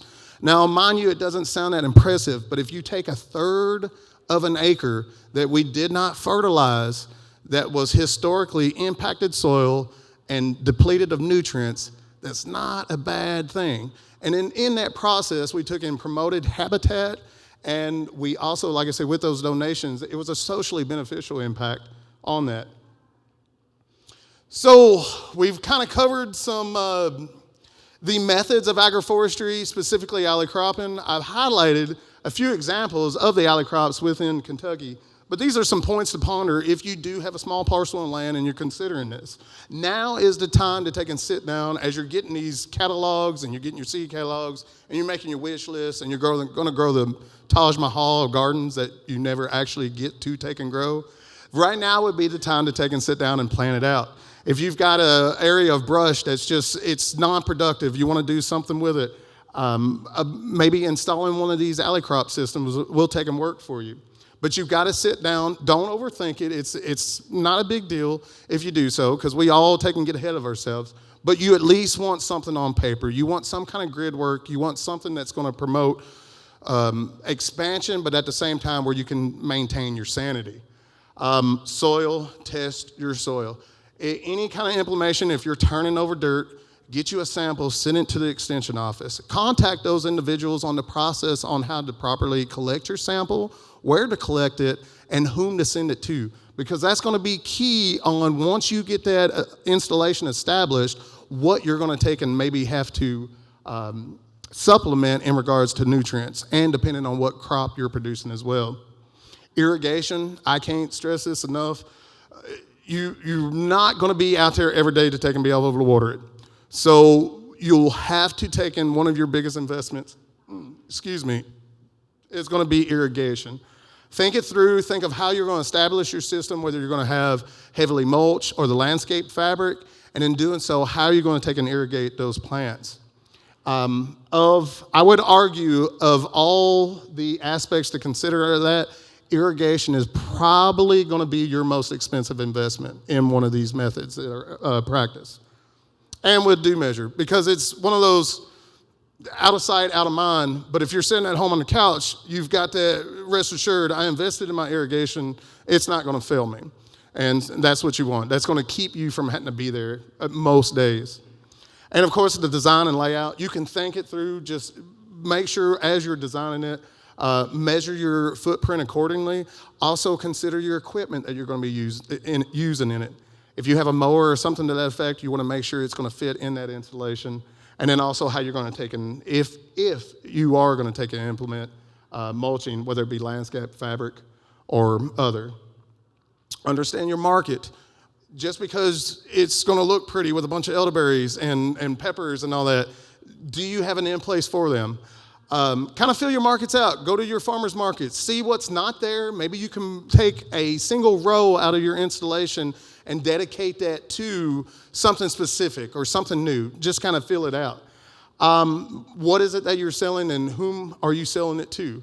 And specifically to elderberries, I think what's going to be the next phase for elderberries or the next interest is when somebody develops that next product.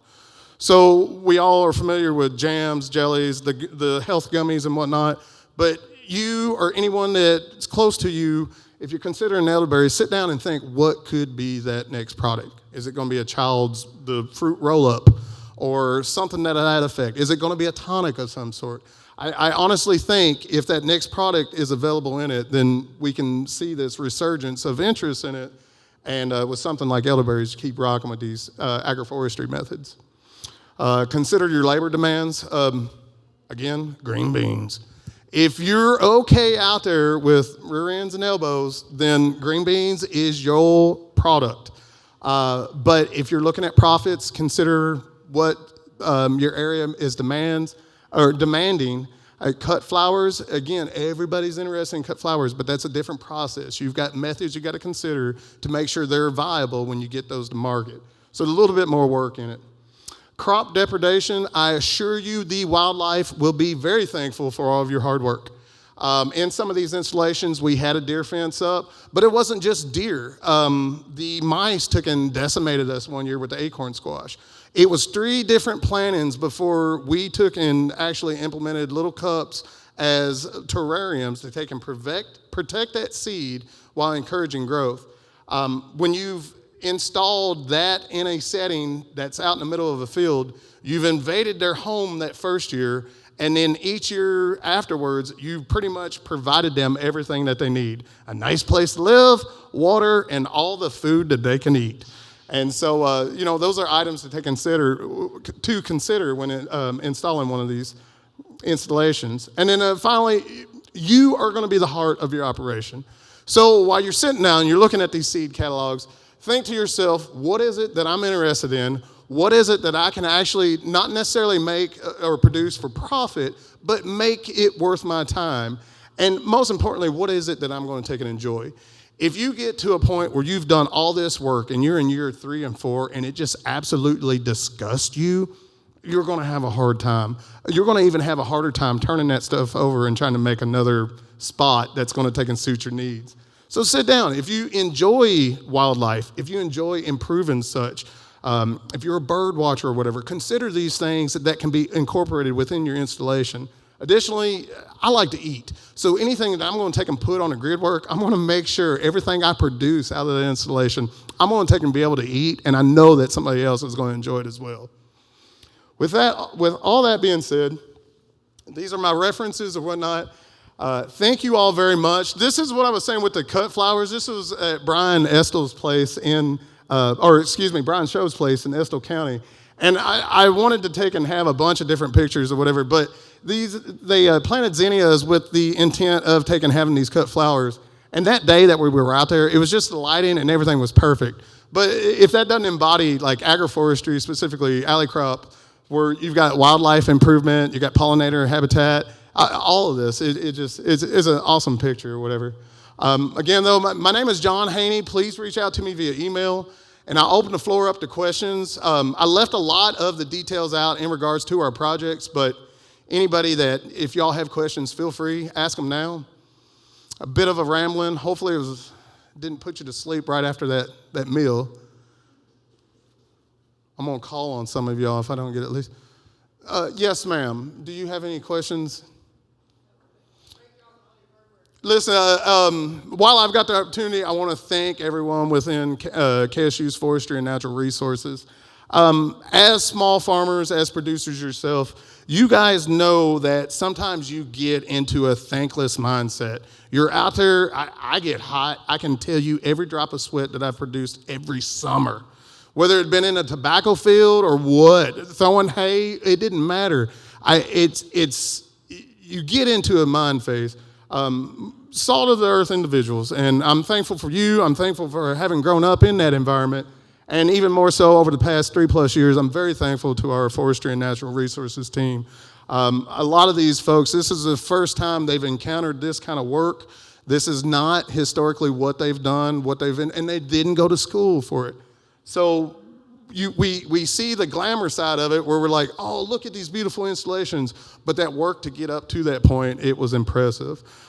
Big hats off, big thank you to every one of them involved on that team. This involved, from growing seed in the greenhouse all the way to the mature plants and everything, is from front to start. We did every bit of it, ×4.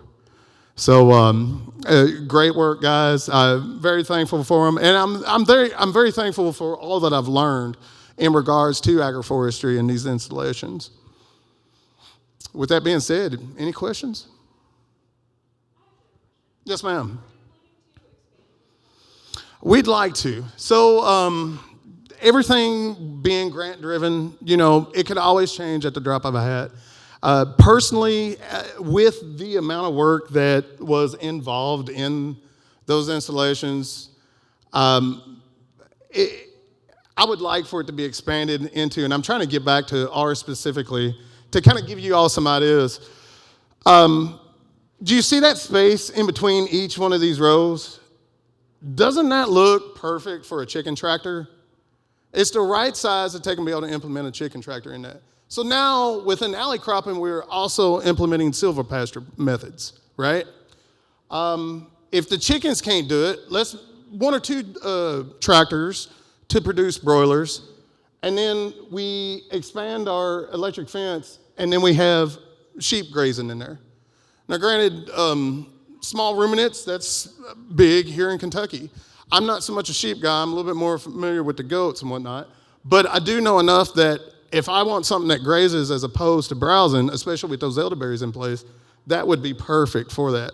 But expanding on it, I would love to see that because it's of my experience with animal science and that background, growing up on a farm and whatnot, it was just, when we got to the terms agroforestry in the 1980s, up to that point, my father was saying, oh, we're just being resourceful, which is a fancy saying we were poor, right?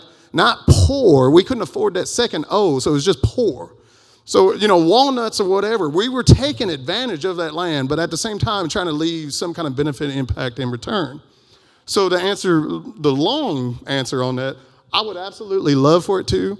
I'd like for discussions to be open up on that because there's so much room for growth. Now, mind you, this is 1/3 of an acre also. I'm still impressed. That's 1/3 of an acre that you can do all this different stuff in.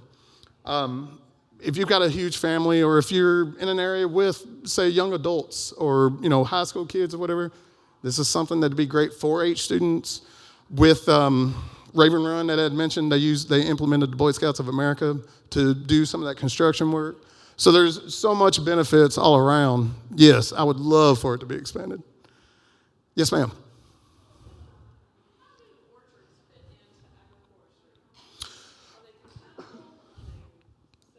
Absolutely. So with agroforestry, as you saw all the different methods that we implement, for fruit production, that is probably going to fall into the riparian buffer zone, specifically methods, or if you've got that in a setting to where you're producing these crops in between it, now you're involved in alley cropping. There is a lot of different examples, specifically within Missouri, that we're seeing. One of them, the one that comes to mind, the gentleman has a chestnut orchard, and he's producing oats underneath that canopy. And they do some sheep grazing within that installation. But the idea is, I said oats, but it's oats and wheat. And the idea is there's going to be a nitrogen fixing component that the chestnuts are going to benefit from, while they're also having that thatch layer created there from the wheat and the oats.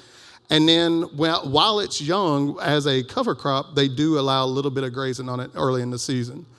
So it is amazing the different installations that people are incorporating. To give you an example that I'm amazed about, and it's still a little bit foreign to me, the hazelnuts are really getting a lot of attention now, and that's because of the truffles. And so in central Kentucky, there was a lot of irrigation needs picked up because there was a huge interest in these inoculated hazelnut trees that they were going to implement for truffle production. So if you had something like that incorporated with an installation, and then you also had, adopted silvopasture practices or whatever, yeah. These orchards, I think it's the browsing effect that is the big concern. So if they've got the animals involved, they have to make sure they got the tree guards in place. They do have to have a little bit of electric, and that's what I'm seeing with the goats because of the browsing effect. But the work that some of these producers in Missouri that are doing right now, it's like we've gone backwards to take and learn a lot more in regards to goat production and goat health. And they are a well-oiled machine in regards to what they're doing at what point in time of the year, to the point now where they're finishing hogs off in the wintertime to market. And this is while they have snow on the ground. The installation that I mentioned earlier with the oats and the chestnuts and the wheat, they're sprouting grains off that installation to feed their hogs that they finish off in the wintertime and sell to market. So it's crazy beautiful, kind of, right? We're used to monocultures. We're used to seeing that apple orchard or that pecan orchard in photos, and that's all you see is nothing but the same tree all the way down, like bullet rows, where you can shoot on one end and it hit the tops of every one of them trees. That was nice for us in row crops, but then I'll also look and see, it's like, well, what do we do with the outer portion of that area? There's a lot of weeds, overgrowth in it. It's not being used. It could be productive if we maintained it a little bit. And then as we get closer to a stream or whatever, it's like, oh, we got a little bit of a canopy here. How can we take and produce off of this? I don't know if that answered your question, Tammy, but I see a lot of different orchards. And again, it's where a lot of these producers have had multiple generations to see how they can take the most advantage of that parcel without any negative impacts. These guys that I was mentioning in Missouri, these guys were all historic row crop. So soybeans, wheat, corn, that's it. And this guy, within the past 2 generations, he's got so many, he's chestnuts, goats, silvopasture with grazing. He's also producing the oats and the wheat underneath that canopy. So they're learning that diversification as they go along, but it's been brought on to them because, you get these slumps where wheat and corn and beans aren't paying the bills. Or the other thing that comes to mind is, like, they're not making any more land. So my generation is seeing, well, that hopes of getting a huge allotment of land and doing something with it, maybe not so much. But if we backed it off to like 5 acres, that's a little bit more approachable. And if I can take and make my investments right, I can make the most off that little 5 acres or even less. And totally, you can throw a couple of beehives in that installation. You know, it's just looking at, again, this is just shy of a half an acre, so we're just over a third of an acre. And if you had everything set up, maintained well, you've got small produce production, you've got fruit, you may have some nuts involved in there somewhere, you can implement some grazing, even some broiler production in regards to poultry. At the same time, you could be implementing some beehives in there as well. Be your nice little utopia of agroforestry. Any other questions? Yes, sir.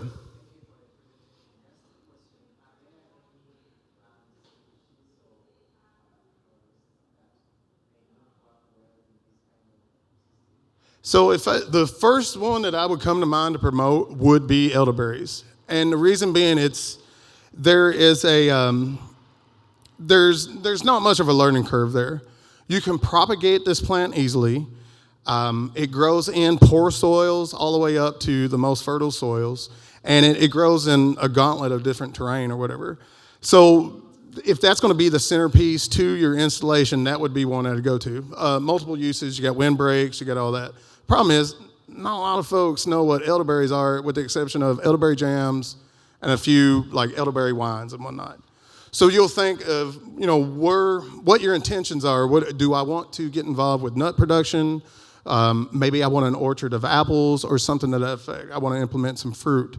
So the idea is you'll find what you're looking to take and produce, and then that room, that space in between your plants or whatever of your production unit, you're going to take and implement one of these practices and grow something else within that. Or take advantage of the grass that's growing there, and instead of mowing it, maybe graze it. Chestnuts, I see a few pecan groves and what have you, but these were old trees established years ago. So now the practices have changed, and when you got a little bit more established canopy, they've branched out into that mushroom production, golden seal production, and what have you. Ginseng, that's been a hit and miss thing.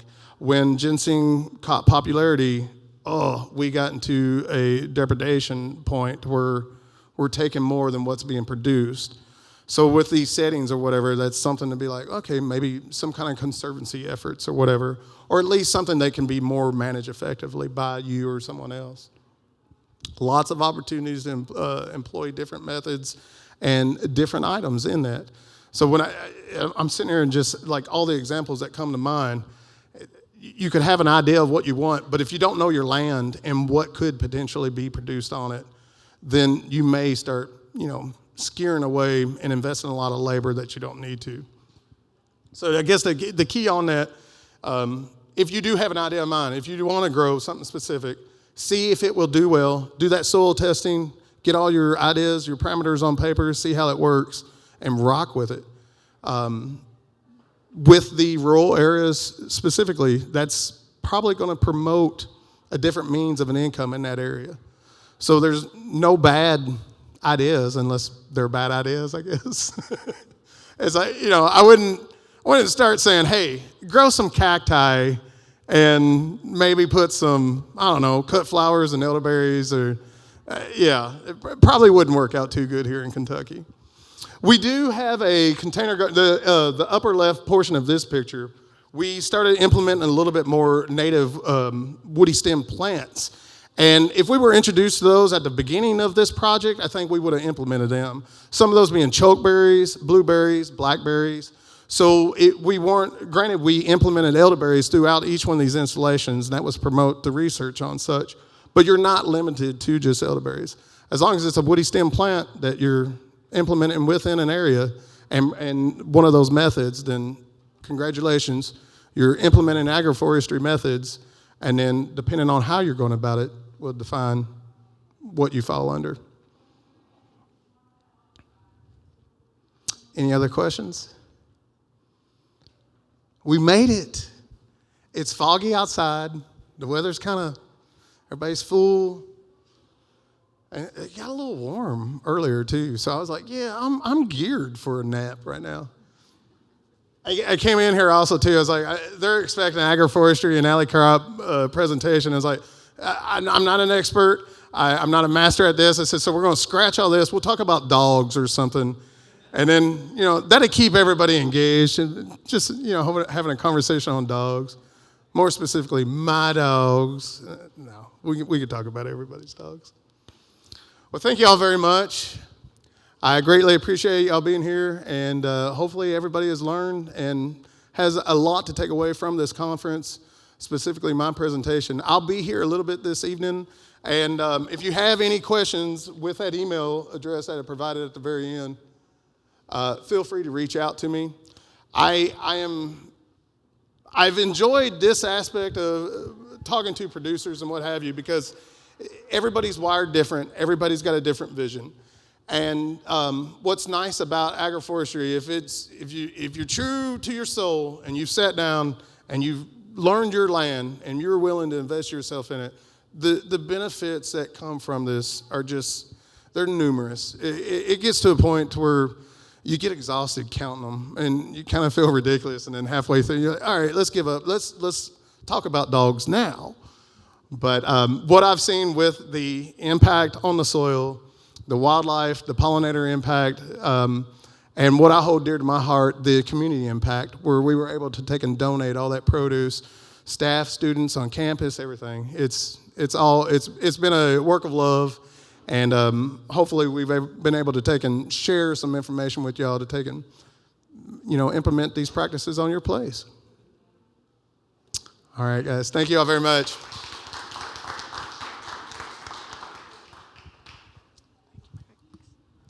All right, and our next presentation will start at 2.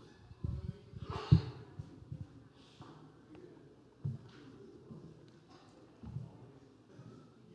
you got your flash drive too? I did. Okay.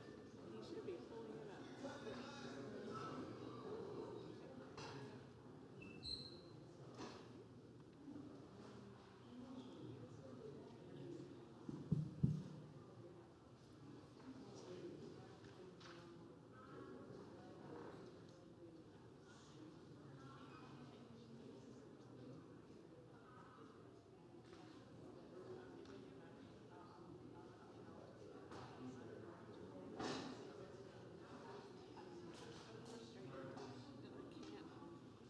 Decide my own damn name. Just that boggles my mind. Yeah. Well, it's for security purposes. We have to use what's on your birth certificate, and I'm like, well, it's secure. No one can find me. My first 3 months on the job, no one knew where I was, who I was. I mean, I've never been so secure. Never.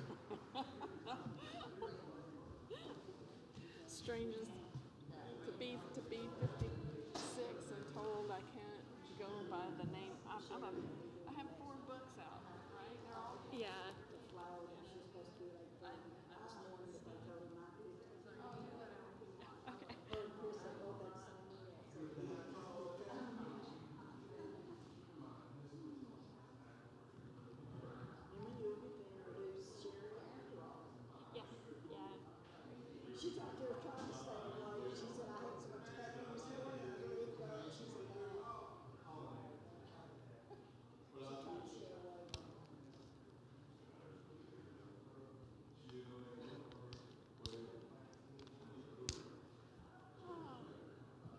Oh gosh, all that talk about naps has made me want to take a nap. Yeah, it's that time of day.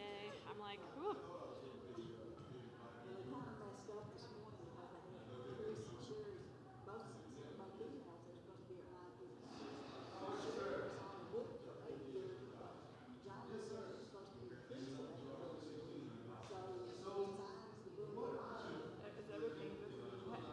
Have we gotten on track?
So, I have 45 minutes.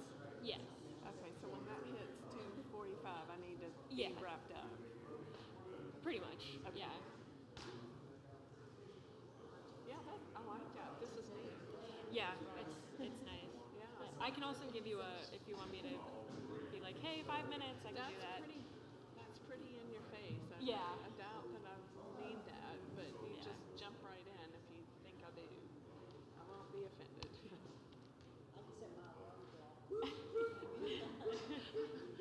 Ambulance.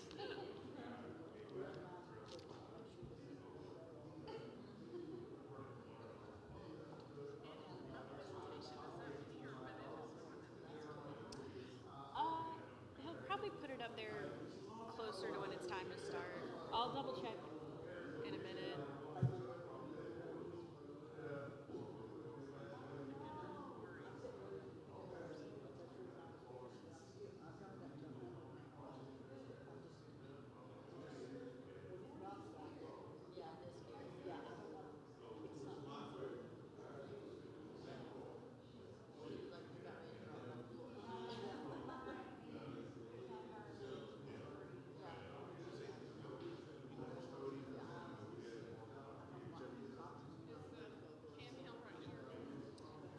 Right here. Yeah, the microphone.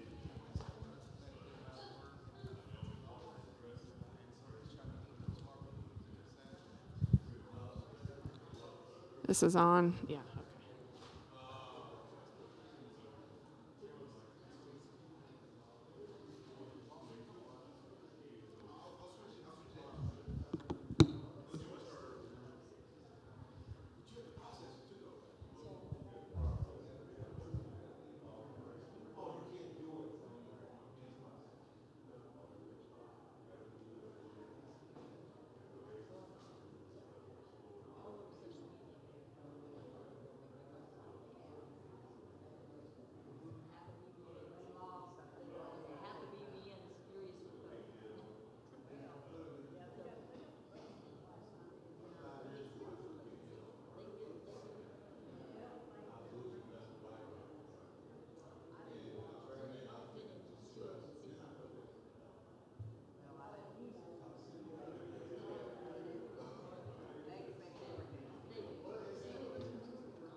I mean, I was just gonna say like the name and the title of your presentation, but if you're ready to go, I just would wait for people.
Hello, everyone. Thank you for sticking around in the afternoon. I'm following JJ and I'm following lunch, and I know it's nap time, and I know it's gloomy outside, and I'm having said that, let's just jump right in. I told Emma I'm perfectly capable of introducing myself. My name's Tammy Potter. I work here at KSU. I'm a bee extension specialist. I'm not talking about honeybees in particular with this talk. Having said that, though, I do coordinate the beginner beekeeping grant, and I have some information about that if you so choose to pick up one of these flyers. There is my phone number on here. There's also my email if you're interested in that. We also have other grants for people who may be sideline farmers who want to do value added. JJ kept talking about elderberries. That's been a hot topic with our group. So there's some other types of grants. There's a farmer education grant that I wish everybody would start at instead of trying to do beekeeping first. You know, I wish that they would start with some type of education. So just know that there's quite a few grants, but I'm not talking about grants today. I say that. I also I'm in the process of decluttering, so I have some bee journals. You are welcome to take these with you. I have read them. It's time for them to find a new home. Feel free to take them all. Just thought that they may, you may want some reading material later in the day. So, been a beekeeper since 1997. I would say I helped a beekeeper, or I didn't really become a beekeeper on my own until I would say more like the mid-2000s. But this number, every colony needs 252 million flowers to get through a full calendar year. That's important, because you need those flowers blooming early spring, early summer, late summer, early fall, late fall. And any time you have a drought, that impacts your nectar and your pollen production. So if you're going to have pollinators, and beekeeping in particular, you need to have a lot of diversity of plants, because you never know how a drought could impact one species perhaps more adversely than another. So you want lots of diversity. I've been in Idaho before and seen 1,000 acres of star thistle. Now, star thistle is a vile plant, but it makes an exquisite nectar. But every single plant that year, it was 2008, was what we call in our industry a dry bloom. There wasn't a single draught of nectar, and that beekeeper was having to move his bees, right, so he could find plants that had nectar. So this governs when my husband and I are choosing sites. This governs where we're putting our hives, right? What does it look like? You know, what types of diversity of flowers do we have? And it always worries me when somebody shows up and they want to save their bees, and I know that they are earnest in their effort, but they haven't thought about the flowering species and the place that they want to keep their bees. In fact, when a school calls me, inevitably it'll be a school and they want to have hives, I now ask for three things, right? What, first of all, is their budget? Where are they going to put their hives? And what kinds of flowers do they have? Right? Who is going to take care of those bees in the middle of the summer when most school teachers have off, right? Inevitably, they don't call back, right? I mean, that's a very short conversation, right? And I want it that way, right? Because I'm the advocate for the bees here. I'm not the advocate for a public school necessarily. We don't need more bad beekeepers, period. And what these bees need from all of these flowers are the top two pollens. Pollen is an incredibly important thing. I compare this to a shopping list, right? Whenever we go to Kroger's, we're trying to pick up protein, and the pollen is the bee's protein. And it governs a lot of the biology rhythms of a hive, right? When enough pollen starts coming in, and as the days get longer, those pollens trigger a queen bee to start laying eggs, right? And like I said, it's a protein. So if you don't have enough pollen going into those hives, then your hives can get sick. Their immune systems can go down. They can decline. Nectar, that's the fuel that flowers produce to lure bees. Very difficult for flowers to produce pollens. In fact, you'll have some plants that only produce a grain or two of pollen, right? Sourwood is notorious for this. But it is easy for flowering plants, comparatively speaking, to produce nectar. Right? Very easy for flowers to throw off nectar. And like I said, it's the lure.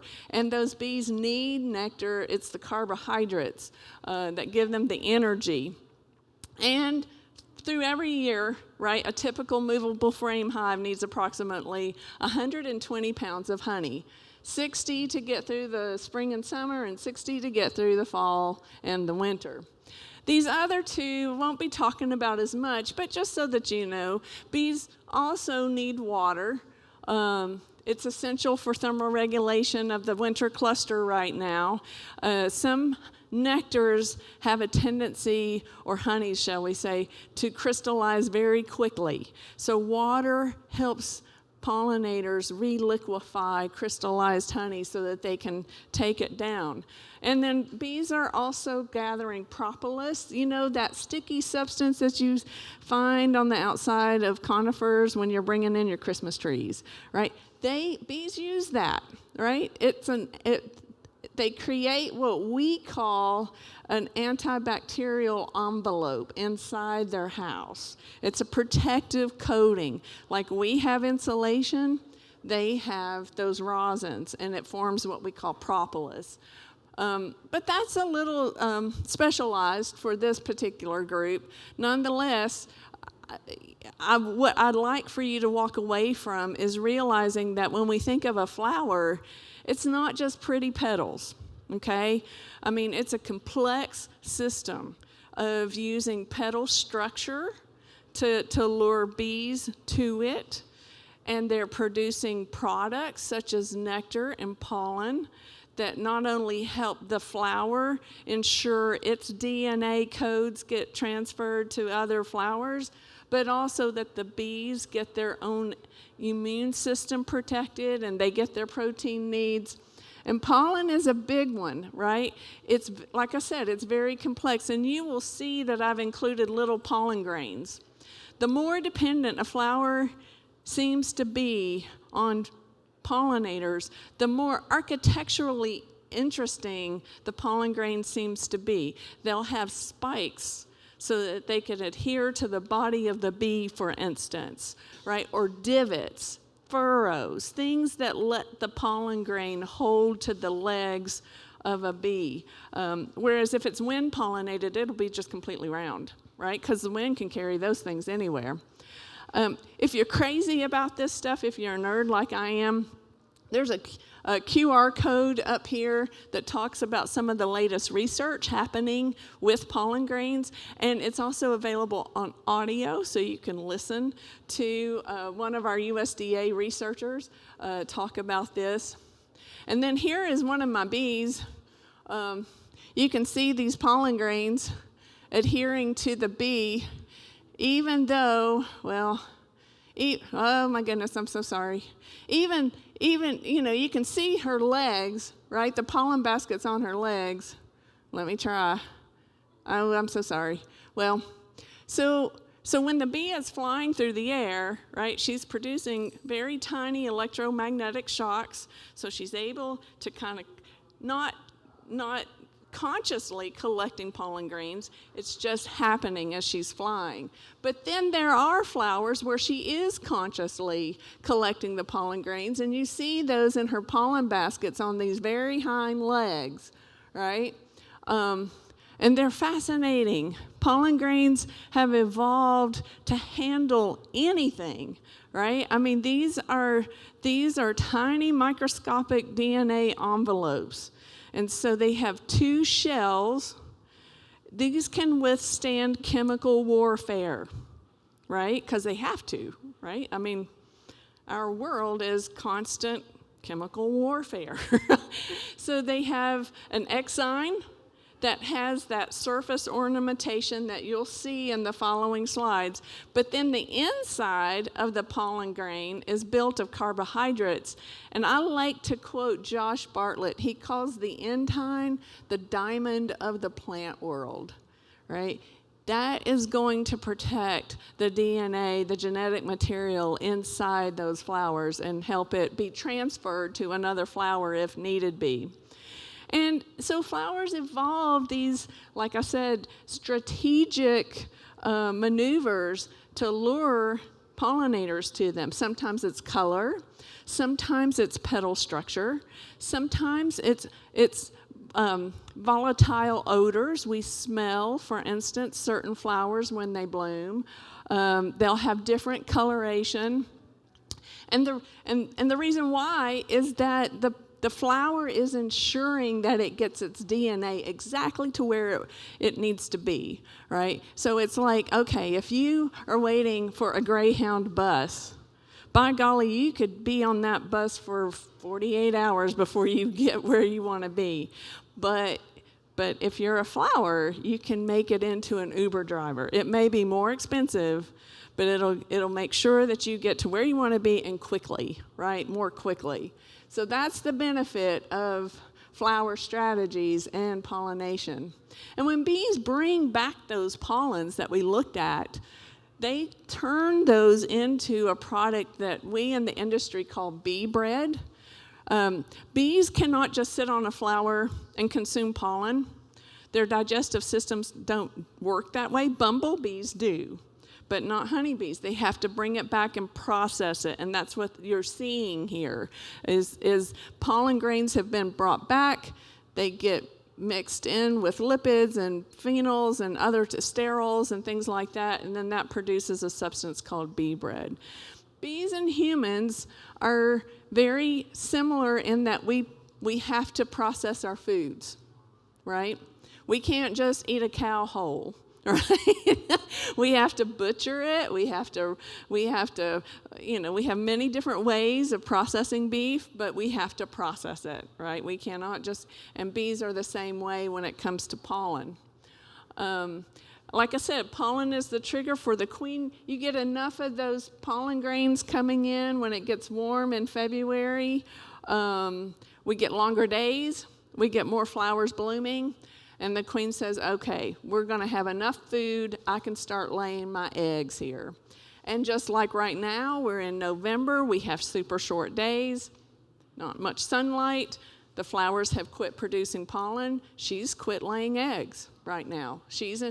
The winter cluster has formed. It looks a lot like we are right now. We're close. We're keeping warm. And the activity goes down until February in this state. These nectar guides, we're talking about these strategies that these flowers produce. The yellow here is what we see, right? And the white is kind of, it blends in with the yellow. It's not quite so visible. But bees have a separate type of vision with their multifaceted compound eyes. And so under a bee's eyes, that's what the flower looks like. And you can tell it's directing the bee exactly to where the nectaries and the pollen grains are. So they're advertising. I like to show these slides because I think sometimes when we talk about nectaries, all humans can really think about is honey, right? But plants are very different, and nectaries can be very different. And so partridge pea is unusual in that the nectary is on the stem, in addition to being in the blossom, in the flower blossom too. But this was, T.C. Davis has given me permission to use this. And I like for gardeners in particular to see this, because you don't want to just go out willy-nilly and apply your products to keep insects away. And here's why, right? When that nectary starts exuding nectar, you may not know when it's doing that. So you want to wait until later in the evening after the pollinators have gone back home so that you're not impacting their honey, for instance. And then this is what that nectar looks like when it gets brought back into the hive. Anything here that you see glistening is nectar, which is 80% water, right? As the bees cause that water to evaporate, that moisture level will come down to 17%, and they will cap it over at that point with wax. And that's when you and I have what we call honey, and it's safe for us to eat at that point in time. So I'm just going to piggyback on what several people have already said today about the importance of soil sampling, because I'm supposed to talk about pollinator habitat. And you're going to waste your time if you don't know what your soil has. And to not just take one sample, but take quite a bit. Now, there may be some folks from UK here who can answer me this. Earlier in the year, UK Cooperative Extension agents were offering free soil samples. They had free bags for you to take, and you want to take several soil samples. And you want those soil samples to be clean. Like, you don't want to take a shovel that you've just dug a bunch of manure in and then turn around and get soil with that same shovel. You want to use your gloves, disposable gloves, things like that. But is that free still? Or do you know, am I putting you on the spot?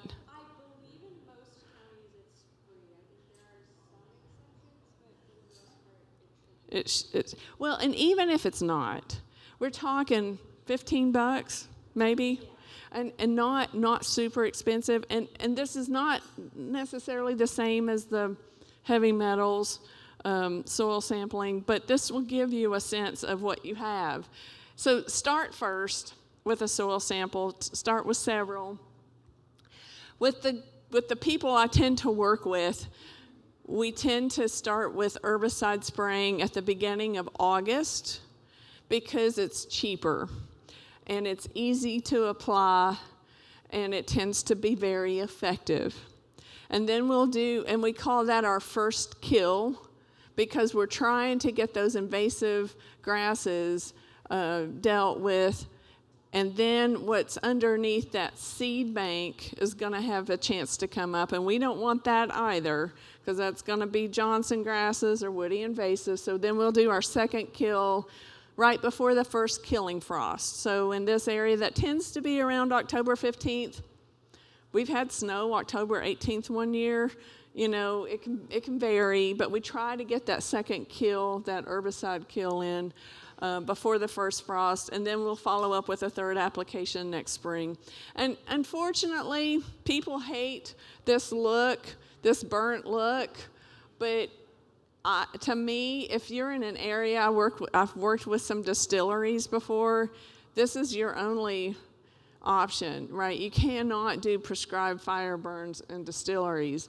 But my preferred method is a prescribed fire burn. This is on my family farm. That's my dad out there with a drip line torch. You want to do a couple of things with a prescribed fire burn. You want to have what we call a burn break. Here we have several. We have a road, right, that's going to stop a prescribed fire burn. We have cool season grasses, and we have a pond, right? Work with your local NRCS agent on that if you don't have these things in place. Make sure to get a burn permit before you engage in this. But I like prescribed fire burns because they're quick, super easy. It's just cheap. Because once you get your fire burns in place, your fire breaks, you're fine, right? You're ready to go. But you also want to work with your local fire department, make sure they keep them in the loop, and that you have your hoses and fire extinguishers handy if you need this. And then the year that we did that particular prescribed fire burn, this was one of our CRP fields. CRP is short for Conservation Reserve Practice. It's a government grant, federal government grant, and they pick up half the cost of the seed, and we pick up the other half. This seed is expensive. All right, the invoice for 14 acres was $15,000. It was about $1,000 an acre. Okay. Well worth it. Well worth every penny. In 2018, we didn't have a single drop of rain in the part of Fayette County that I was from. But the New England asters, which came out in September, carried our bees. They had nectar. I didn't have to feed. It worked, and it continues to pay for itself. But you do have to maintain these things. You will always fight woody invasives. You will always fight Johnson grass, right? You never get to just walk away from these different places. You may have a couple of years where you can walk away, but you inevitably will have to come right back. And so these next couple of slides are different species that I like to just kind of put on people's radar screens. Willows are just fabulous for all pollinators, but honeybees in particular. But you have to have two of them, right? You have to have a male and a female. You can tell the difference when they are in bloom because the male pollen is going to be much more brilliantly yellow than the female.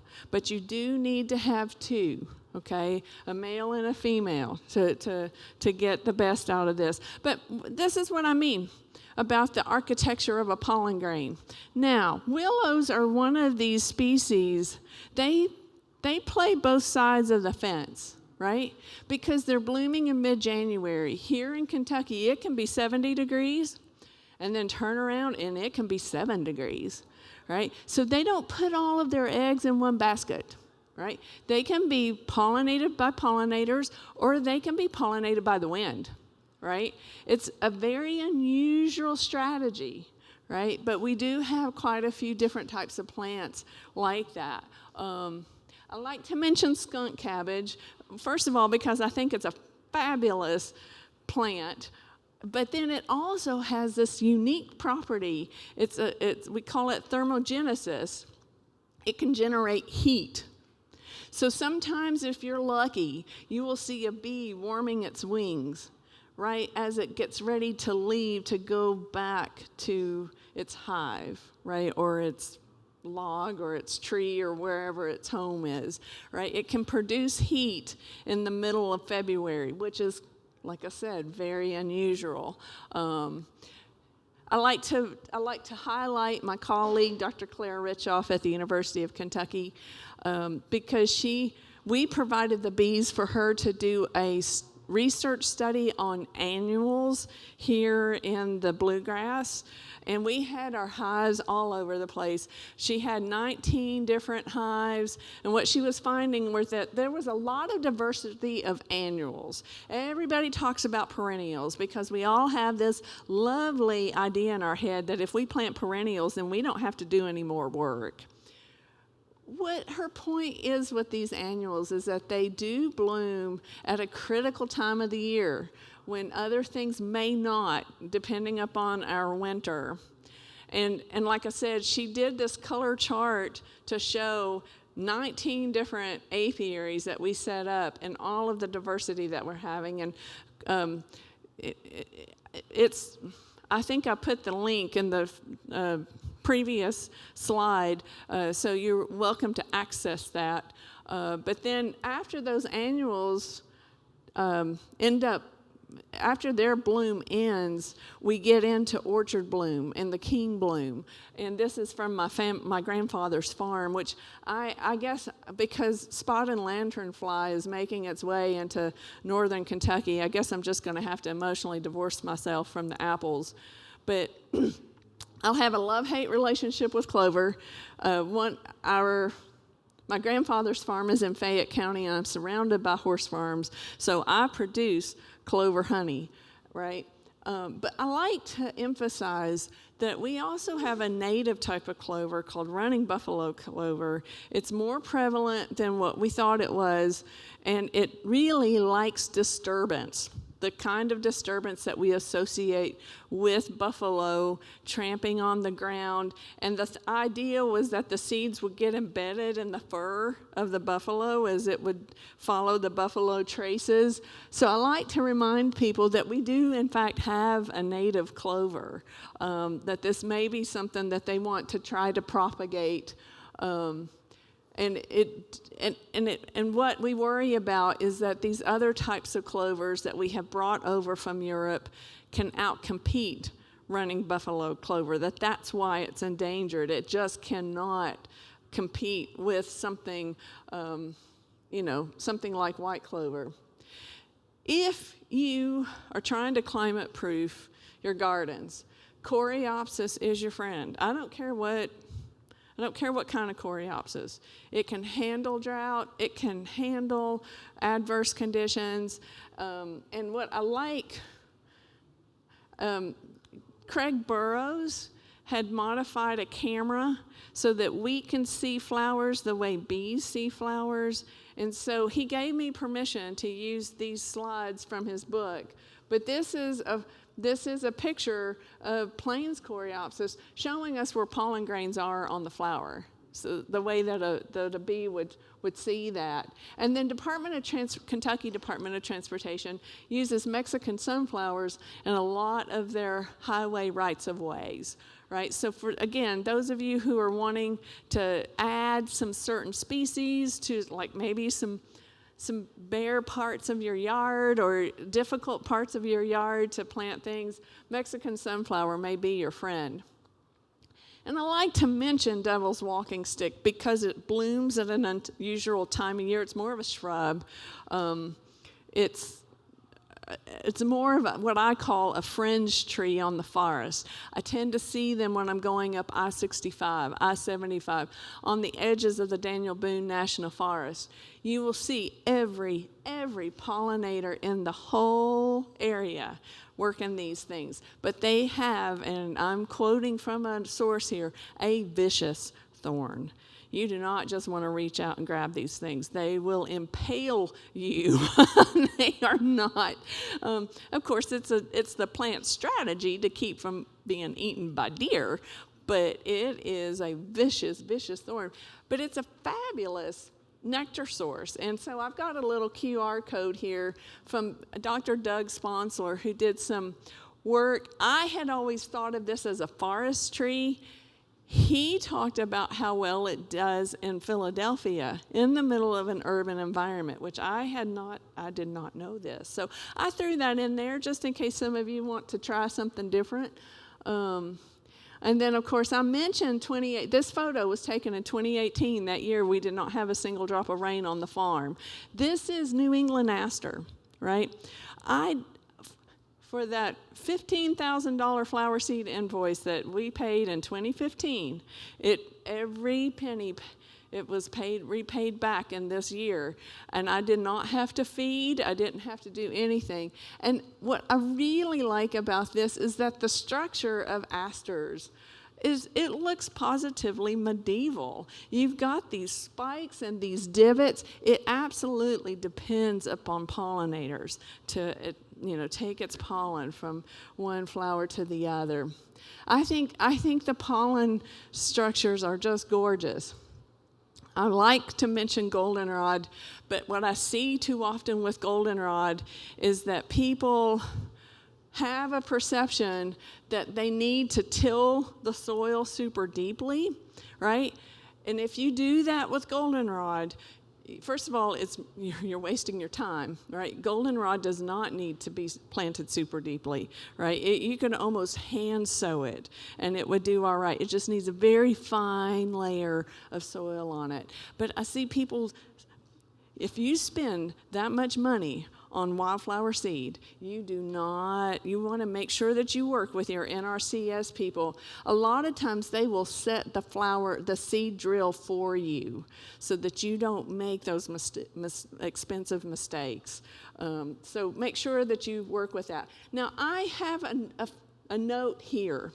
Just like there's running buffalo clover that's native to Kentucky, there is a native goldenrod in Kentucky, and it's also considered endangered. But I mention it because if you can get Short's goldenrod established, it can handle drought. It can handle drought really well. And I think it's important to kind of call out these different species that can help people kind of climate-proof their gardens, okay? So that you're not out there with your little watering spout every single day, right? I mean, Short's goldenrod, it's in danger, but there have been 50-year-old stands of it in northeastern Kentucky. You can find them. And you can almost pretty much gather goldenrod seed by hand, right? I mean, it's a hardy, it can handle that. So I'm closing my talk on pollinator habitat by hoping that what you're getting from this message is that flowers aren't static. I mean, it's our perception that they're rooted and that maybe they're static, but they are changing and they are reacting and they are changing their flower patterns, colors sometimes. They're changing their bloom times. We know that, Dr. Pomper said in his particular presentation that he is noticing that some of his pawpaws are blooming 2 weeks earlier than they had when he first started the research on them. This is happening with other flower species too, right? We are in the middle of a vast scientific experiment of our own creation. We have no idea what's coming down the pike. None. And so for people, I mean, we had 300 beehives, right? And we're having to think about, okay, where do we have our hives so that they can have access to those 252 million flowers that they need to get through the full year? Otherwise, we're moving our bees, right? Which we really don't want to do. So that's just, something to consider. The quality sometimes can change with areas that are under intense environmental pressures. It won't be as good quality. Dry blooms, reliable blooms. I was talking about Idaho and star thistle in 2008. That's becoming more normal, I think. All of these are having an impact on our pollinators. So I was going to close by sharing with you one of the things that's been exciting for me to be at KSU is that there have been some areas on campus where we're trying to get pollinator habitat established, and we're working with Roundstone Seed, which is located in Upton, Kentucky. It's about an hour south of Elizabethtown. And they have this product that they're wanting to bring to the market. I don't think it has a formal name yet, but it's supposed to be available in 2026. I call it flower fabric. And it has flower seed embedded in it, and it also has fertilizer embedded in it. And I'm excited about it because some of the slopes around Kentucky State University are about 8 to 10%. And so we can use it on areas that maybe the flower seed would wash away if it were really heavy rain, you know, and it also is attractive. It sends the message to the average person who may be walking by that this isn't an area that's being neglected. This is a project here, right? And just stick around, wait and see. You'll see some flowers here inevitably. So that's the other thing that I like about it. It's not on the market just yet. It should be on the market, I think, by February. I don't know the price of this. I don't know if it will be in, surely it will be in smaller sizes for people who don't have a university to put pollinator habitat, but it will disintegrate, right? I mean, I wanted you to see a picture of it here, and then this, we put it down, and after maybe I'd say about a full month, it had already disintegrated, and then this was taken in July, right before I had to go to a conference and present. You just put it down and you stake it, and then you have to keep it wet, right? If it dries out, it may not be effective. Nope. Don't cover it with mulch or anything like that. You keep it wet. You may have, like I said, you may stake it. Otherwise, if it gets too dry, it'll blow away. You know, it may not take. So that's what we're seeing on this one side. If you're familiar with Lexington at all, especially on New Circle Road, you know where the big water tower is, right? Kentucky American Water Tower. Columbia Gas maintains a pollinator habitat right under that big water tower on New Circle Road, and that's where this was tested. And then KSU, Kentucky State University campus, we've put in 2 installations, I think it was in October, and so, and I think we have a total of 5 places on campus that we're trying to do this. So you do have to still you have to get rid of those grasses on top.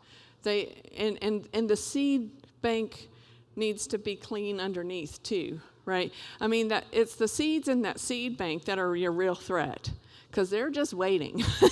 If you give them an opportunity where there is not a cool season grass on top of it, you will have trouble. So what we have done on KSU is just using herbicide. Yeah, we've used herbicides. I'm not a big fan of that, but it is because it's not practical to do a prescribed fire burn on a university campus in the middle of town. We're not doing that. So that's our other option, right? And I like to remind, I'm a board member of Project APIS-M, and there's some really good information. If you're looking for some other seed mixes, I never know, when people come to this conference, what their interest is, and when we say small farm, what that means. Is that 10 acres? Is it 100 acres? So I like to point people here to show some different types of mixes. These are my resources, and I mentioned, and I showed you some photos from Craig Burrows. He has an entire book, and it's just gorgeous. It's absolutely gorgeous. And then if you're more interested in some of the nutritional aspects of what I was talking about, how a pollinator plot can contribute to the nutritional needs of a beehive, this came out in 2024. Both of these are 2024. They're very recent. And I mentioned a couple of times Josh Bartlett's, some quotes from his Pollen Landscape. I just love this book. I'm such a nerd about it. But I like to kind of remind people that this was written in Wales. But still, there's a lot of plants that you will find here in the States. But it's such a gorgeous book, and there are tons of pollen grains in there that will make you appreciate flowers in a whole new fashion. And there is my contact information. here is a QR code that we would kindly ask for you to fill out again, just so that we are doing due diligence to the federal government that pays for a lot of our salaries. And if there are any questions, Miss Emma, do you want, am I good with questions? Are we good? 10 minutes? Any questions or comments? I forgot to say something in this presentation. Like I said, I never know who shows up here. But USDA has 2 federal programs that help landowners convert some of their lands into pollinator habitat, okay? And one is called the Conservation Reserve Program. And that is for people who have agricultural land that you've used for soybeans or corn or wheat or oats or something like that. And you decide, well, I want to take an off year or a couple of years, and you want to plant that in pollinator habitat. So CRP will help you do that. And that's what my family and I did on one farm, right? So you saw the pictures from this one farm. The other program is called the NRCS EQIP program. And that is where you take farmland, not farmland, but land that is marginal, right? It may not be suitable for planting corn or anything, but you could plant pollinator habitat in that. And that program is called EQIP, Environmental Quality Incentive Program, I think. Now that the federal government has reopened, you could reach out to them.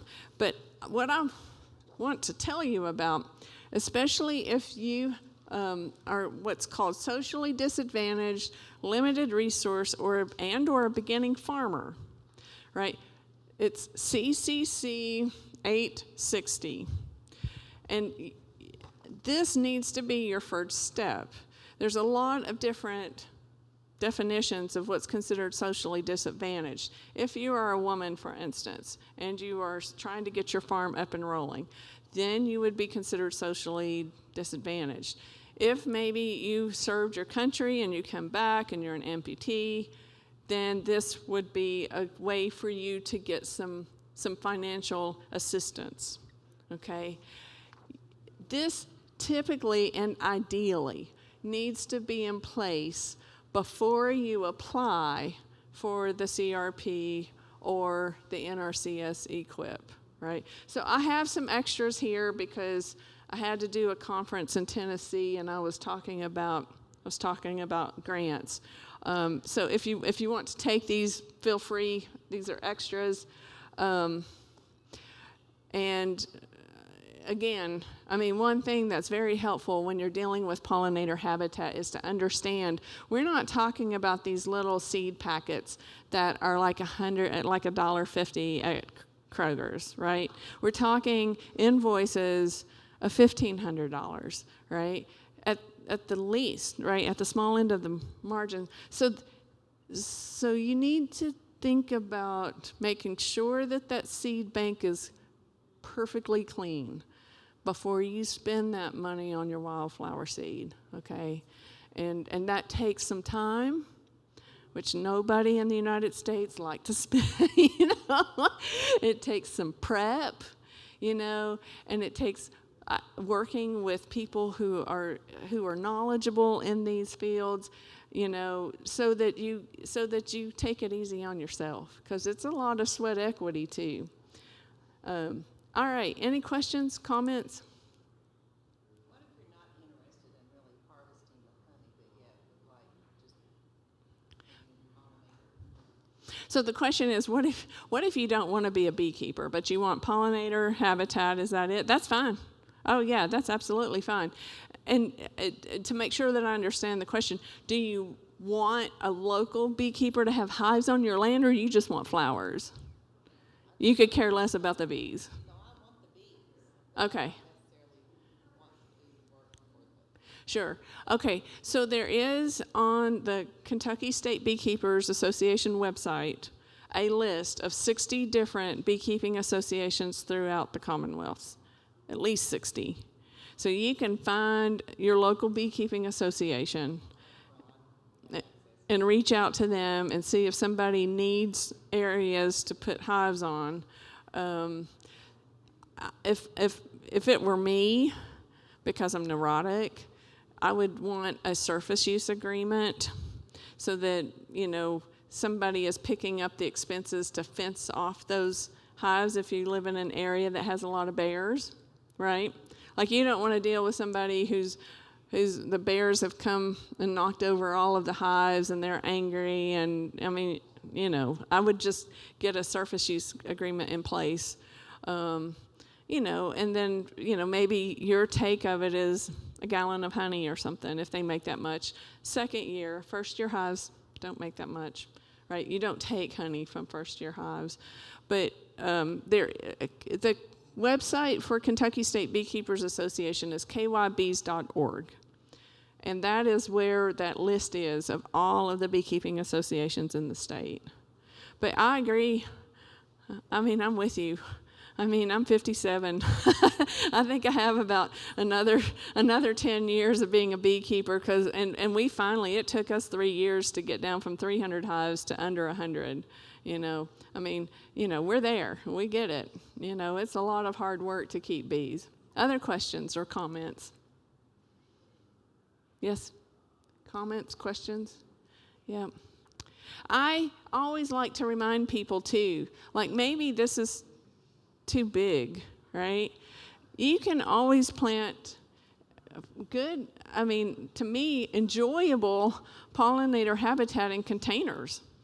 Herbs are fabulous pollinator plants, and let them flower, you know. So what herbs am I talking about? Mints, any type of mints, peppermint, spearmint, you know, any type of mints. Rosemary, right? Thyme, right? Thyme is also, the oil in basil makes a great propolis, right? So what I like about that type of container gardening is that you can also use these things too, right? Yeah, they're great. They are absolutely, they are so beneficial, and they're beneficial to humans, right?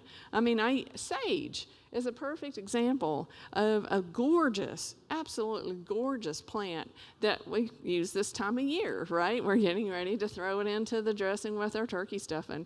So, you know, like I said, if you can't kind of wrap your head around all of the things that I'm talking about, and you're not going to go out and plant 252 million flowers just because Tammy said to, you can do it on a small scale with things that are useful to you. Container gardening is typically cheap and it's hardy.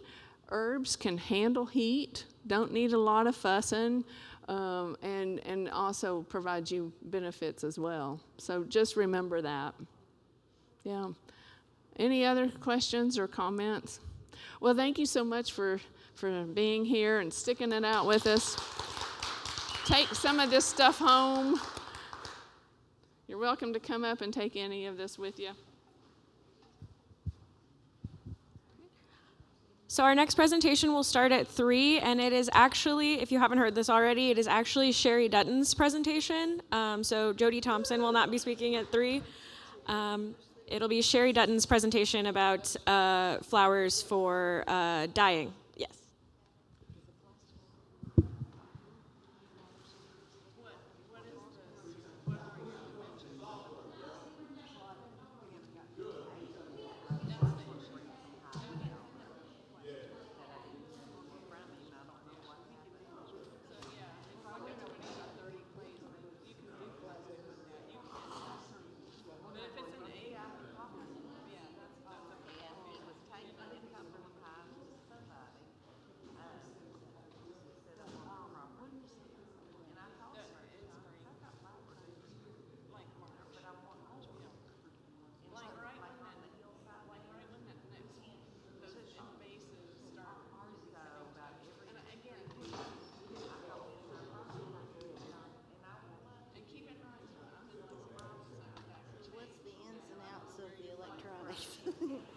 Because I always get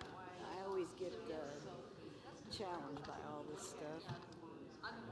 Most people have been using this, but you can use that if you like. And then, do you have a PowerPoint? Did you give it to? Hopefully he has it. Okay. I'm hoping it shows up here. This is the clicker for it. Where's the slide advance?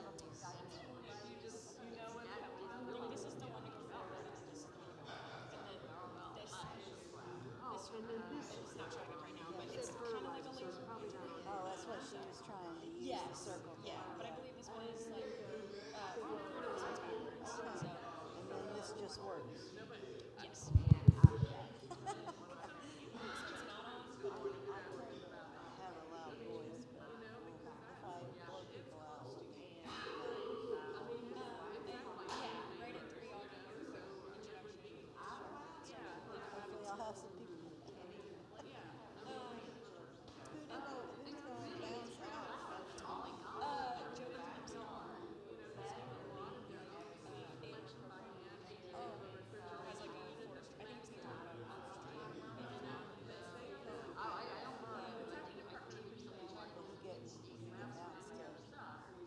No, I just he was totally okay. I know it was cute. Here's Solidato Shorty Eyes available at the Nursery and Christina's Solar Cascade. Cincinnati Zoo replacement is that because it is endangered. Thank you so much I was looking it up to make sure I knew what I was talking about. North Creek Nursery, the wholesale nursery, but they sell it. That is wonderful to Under Solar know. Cascade. I will update my slide to I was gonna say I have it in my own yard because I have a friend who has it and she made go to some Blue Licks? splits. You know, well digging I in. think she did actually go because she's a former plant pathologist from UK. And so she has access to lots of different things that I normally would never have access to. And she needed to divide it, right? Oh, yeah, and I you live have on to the same divide. street. And so anyway, I It's have it. available. Yeah, okay, that's good. Now, And you said Sunny retail- Cascade is the name of it? Solar Cascade. 'cause Okay.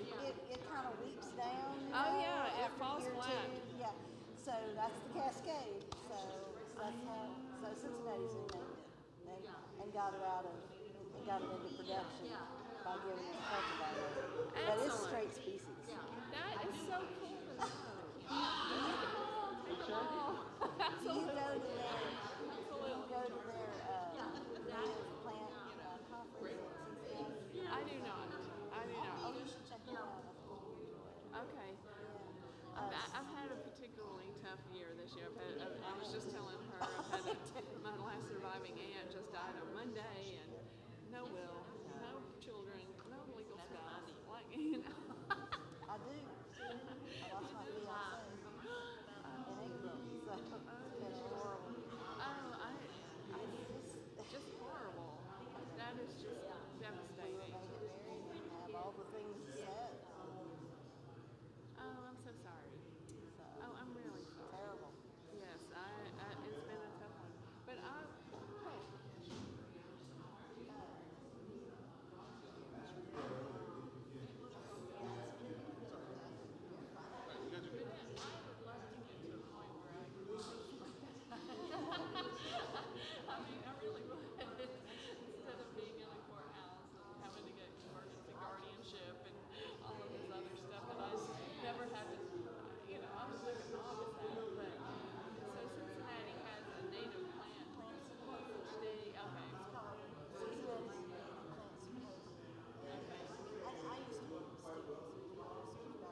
yes, the other two were the 18th and 19th. Yeah. Oh, it was so rainy yesterday everywhere. I talked to my family in Louisville. It was rainy up in Fort Mitchell and here. Yeah. It's funny, we couldn't see it, but we could hear it like on the roof of this building. We pulled into the South Farm to get our vehicles taken, and of course the gate isn't working electronically, so pouring buckets of rain were out there trying to get the lock on that gate. So I was like, oh, this really stinks. Yeah. And of course it was dark. Yeah. Everybody always talks about the spring rain. Nobody talks about the fall rain. It's the worst. So cold. Yeah. I had to go, I got home, I turned the stove, drank hot tea, and Yeah. It's hard to shake. Emma, these all going to be available to us after presentations. Usually they are, but I'm just asking because. I actually don't know the answer to that, but I can ask. I believe so. Usually they email them out to the teachers. Yeah. A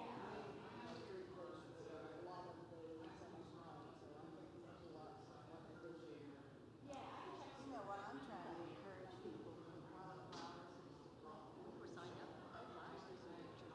Can you imagine people doing not just the whole campus of wildflowers, because as a vegetable why do you use sunflowers for a short period of time? Oh, sure, yeah, same thing. Got that whole range. Yeah. It is.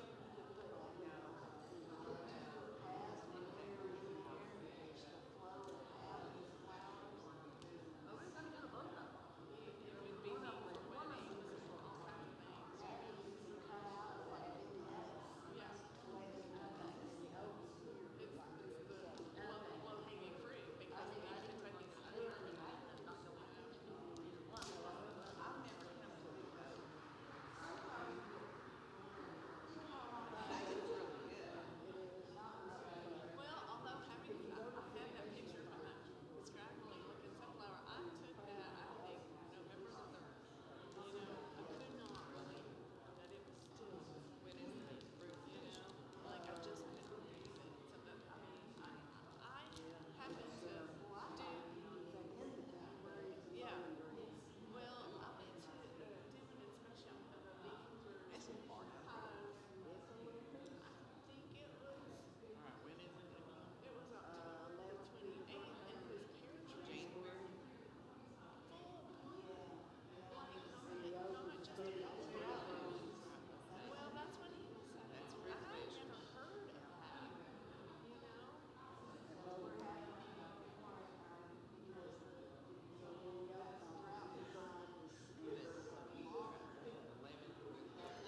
That the plant will go into dormancy and then it will come back. And it doesn't matter that it's November and the days are short and the sunlight is.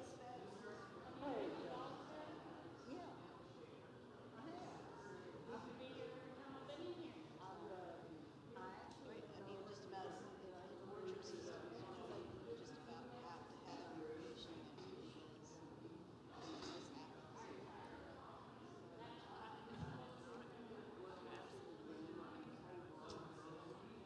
That's why these intensive systems like that tall spindle system start getting clogged up because of skew.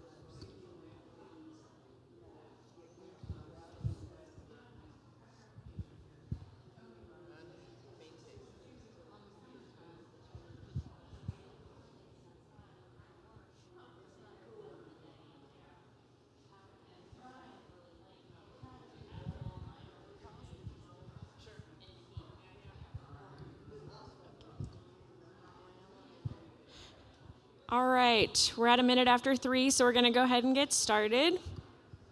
And so our next presenter is Sherry Dutton, who is an Extension Associate for Beginning Farmers at the University of Kentucky. And her presentation will be on growing plants for natural dye use. All right. Hi guys. Oh, I get the clicker. Okay. Yeah. So this is a culmination of 4 years so far. We are anticipating going forward with this in years to come of work. And big button. Let's advance it. So you can't hear me. I can scream without this mic, but you do. She's had experience. Yeah, I'm used to teaching over the sound of helicopters and trains and ambulances on UK's campus. So I can really, I can be quite loud. And so if I'm too loud, please tell me. This project I did not do alone. I want to let you know about Crystal Gregory. She's an artist, researcher, and endowed professor in fiber in the School of Art and Visual Studies at UK. And then Dr. Ann Frances Miller is a professor in the Department of Chemistry. So our funding for this project came through with the Sustainable Color for Kentucky's Future project that is basically culminated and is ending in December, and is funded by the Office of Sustainability through the Challenge Grant. So, as you well know, horticulture uses plants through cultivation to reap economic and aesthetic rewards. And our reward today to talk about is textile color for textiles. So, in this talk, we'll focus on the plant type, plant names. If you're curious about Latin, we might cover a little bit of that. Parts of plants that are important for natural dye, production, harvesting, and dye outcomes. So you're going to see a little bit of color come out of this. So the types of plants we're going to concentrate on today are going to be specifically herbs, okay? So soft, non-woody, seed-bearing plants with self-supporting stems. And we'll talk a little bit about all three, annuals, biennials, and perennials. Okay, so annual plants, a lot of you may already know this, but it completes its entire life cycle during a single growing season. In cultivation, it's considered a short-term resident. And the lowly marigold, which is not going to be so lowly in this presentation, is an annual. So frequent harvesting of annual flowers, such as we would do if we were harvesting for natural dye processing, can actually increase our harvest length. And so frequent harvesting is before full development of the seeds, and that's actually to your benefit. In development and harvest length. The biennial plant, it's important to appreciate this life cycle because it's going to complete its life cycle during 2 growing seasons. Biennials persist in the garden through the winter, and dye plants, woad and weld, are both biennials. Why this is important to appreciate is because once you get this vernalization period, when it goes through the winter time, the biennial plant then changes its physiology and it begins to initiate a bloom spike from the rosetted foliage. The foliage is what produces your dye for woad. And the dye properties, because of the physiology change, it's now focusing on flowering and fruiting, the dye properties are greatly reduced at that point. So if you've got biennials, know what part you're harvesting and be aware that flowering could reduce the quality of your dye outcome. And then, of course, perennials, they grow year after year. Cultivation's considered a long-time resident in our black-eyed Susan, Rudbeckia fulgida, or Rudbeckia hirta. Both can be used as dye plants. are perennial plants. This is important because if you start a production system that uses perennial plants, you need to plan for weed invasion, both woody invasives and herbaceous invasives, and that competition will harm your overall harvest production amount. So perennial plant systems are a little bit different than annuals because they're long-term.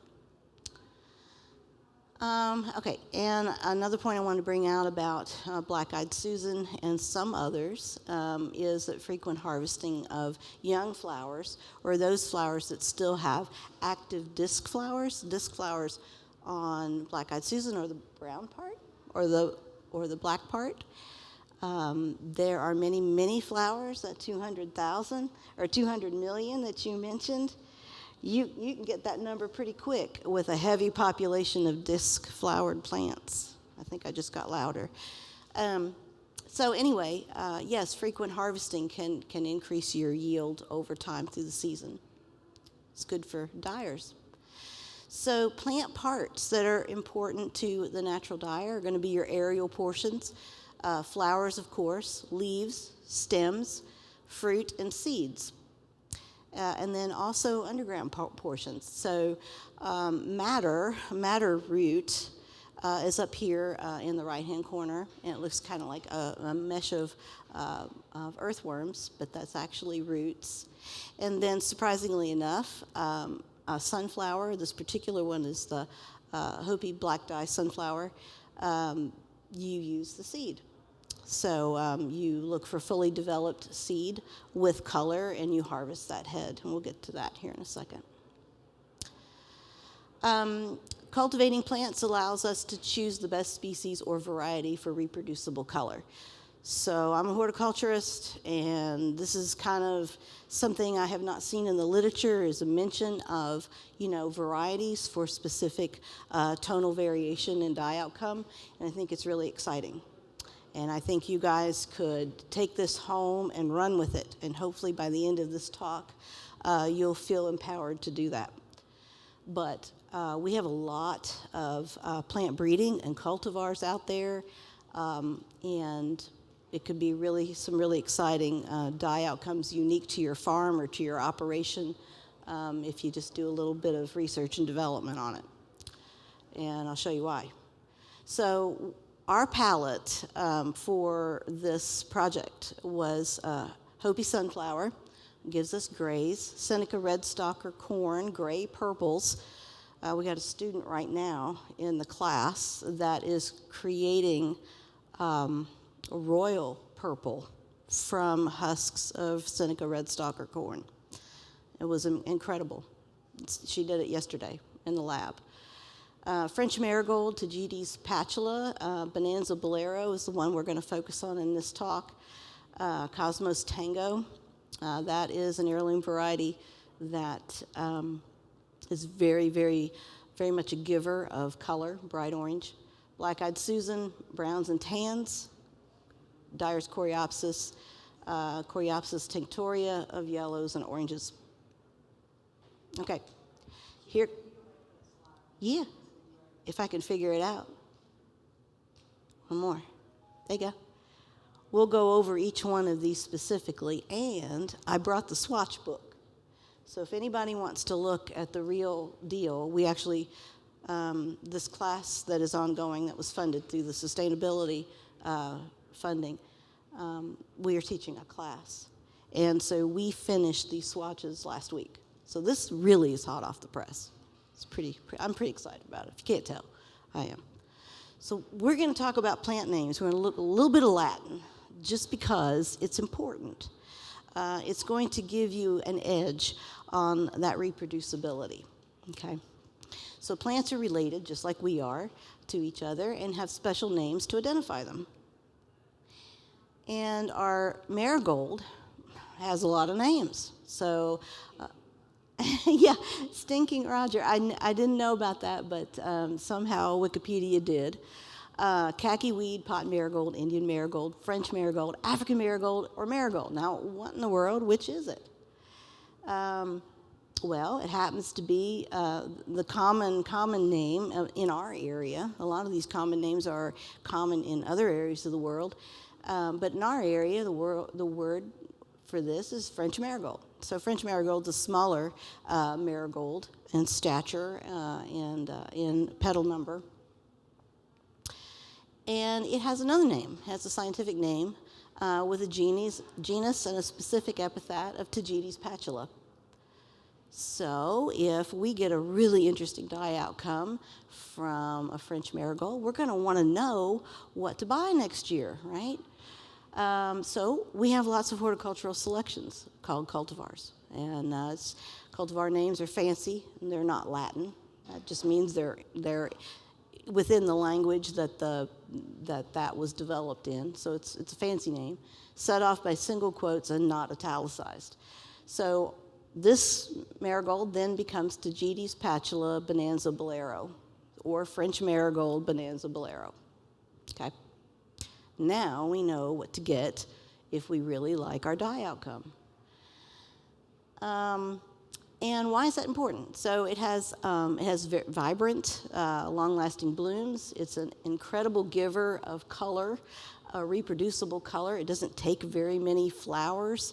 Weight of fiber to weight of plant material.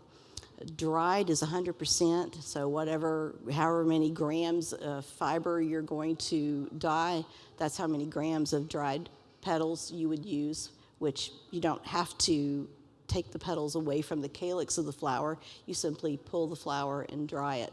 We'll talk about that here in a second. This is an All-America Selection winner, so it is not sensitive to short or long days. It has a uniform growth habit. You know how tall it's going to get, you know how wide it's going to get, and you know how to space it out for best performance. And there are more blooms per plant without pinching, so you don't have to coax it to produce more. It is bred to do that, so you don't have to do anything special. So it's good to know what to expect. We have plant production factors that help us produce a good crop for color, and we'll just basically touch on that. One being environment of the soil, environment of radiant energy or light quality, and another being the environment considering air. And it's not air you breathe, it's air in the roots zone. So soil is a reservoir of organic and inorganic components. It's a dynamic system, an intimate association. That soil provides mechanical support of the plant, but modifications to that matrix can greatly affect dye outcomes. So acidity of the soil or basic properties of the soil, alkalinity of your water, things that are interacting with the plant can affect your dye outcome, which means that different parts of Kentucky might actually produce a little bit different color palette, which might make your farm or your area unique from someone else. And could be advantageous, not a detriment, but an advantage.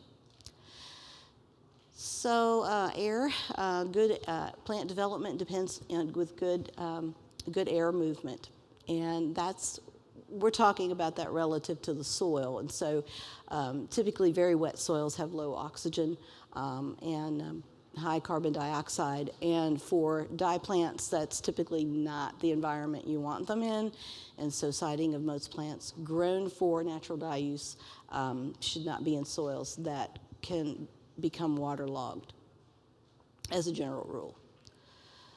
And then radiant energy. I hear a lot of people say, I get full sun, and the stress here on this slide is, okay, what is your full sun? Dye plants usually need abundant light energy, so that's not 8 a.m. to 8 a.m. to 11 a.m. That's basically 8 a.m. to 5 or 6 p.m. That's all the sun they can get as long as they can get it, with little to no interference. We learned that when we planted 2 gardens at the Arboretum in Lexington.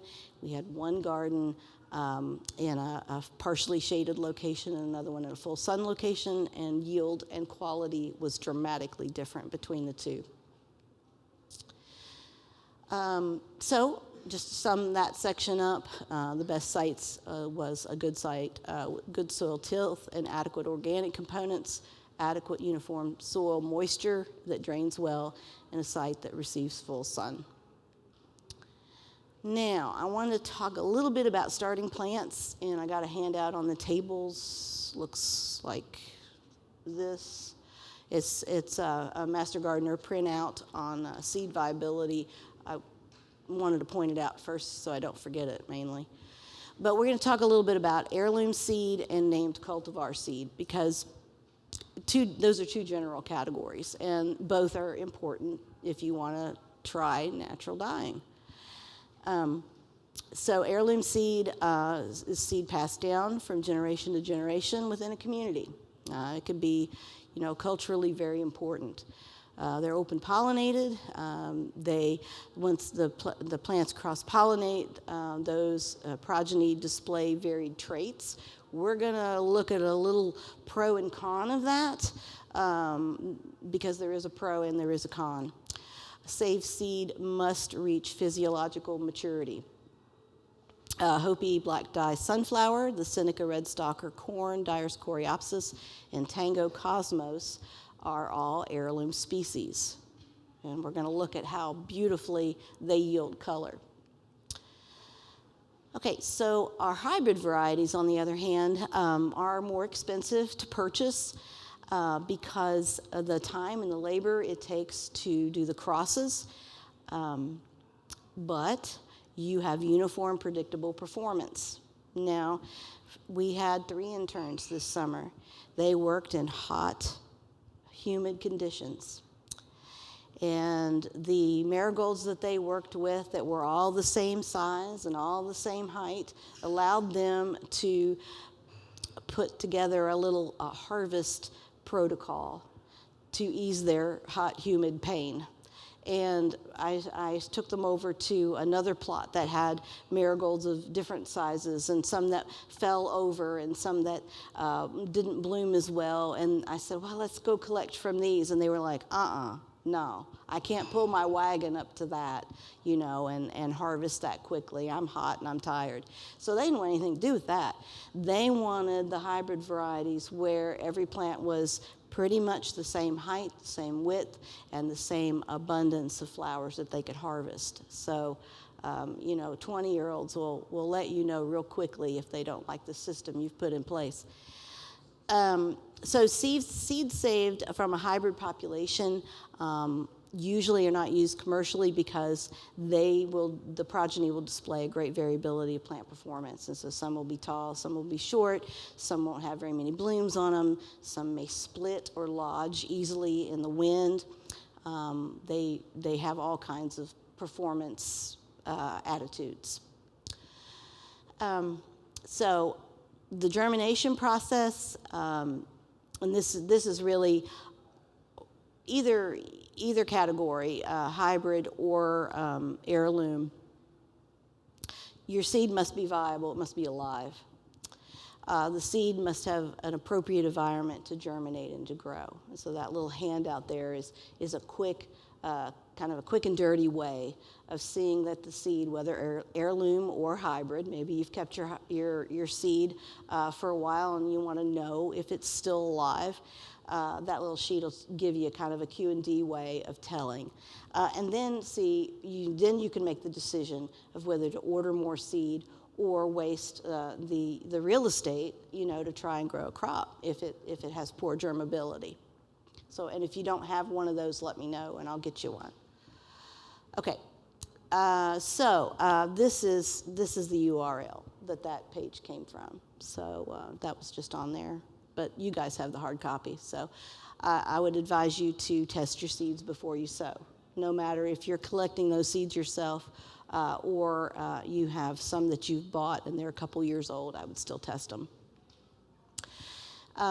So this is kind of a small scale dye plant production, quick thoughts, right? You need clean, viable seed. You need clean, peat-based growing media, appropriate, clean seed starting trays and materials, and guides are great. So UK's got several guides. Master gardeners have done great jobs in producing videos and information on that. Certainly can check that out. Grand Prismatic Seed is a seed company that we used to buy the seed for some of this, and so they have a really great, like, full color dye garden, seed starting dye garden tutorial. I thought that might be helpful for you.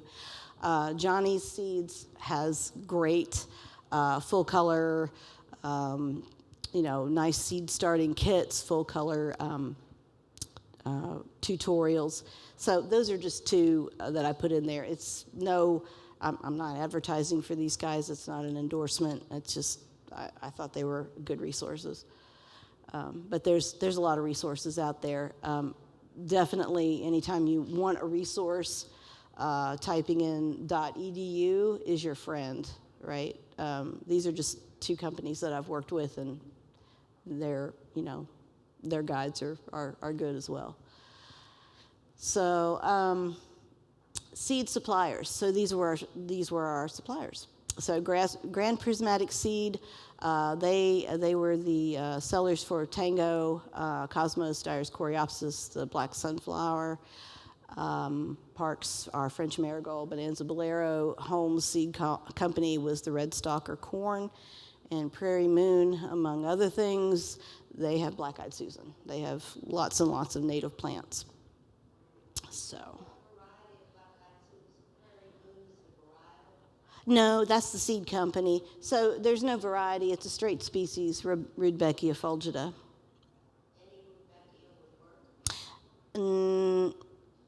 Rudbeckias Rudbeckia hirta gives different dye results from Rudbeckia fulgida. So it will work, but you'll get different colors. And leaves give different colors than flowers. But Prairie Moon, Holmes Seed, and Park Seed and Grand Prismatic are all seed companies. Yeah. So this is our dye garden in 2022. The dye garden then featured native and non-native plants. And it produced a variety of natural plant colors for textiles. Blues, greens, yellows, reds, and pinks came from I think it was 35. There were 35 different plants within the dye garden area that produced these colors. So our plants were grown as 50-cell plug plants. And so that's, when I say a plug plant, it's represented there in the top corner.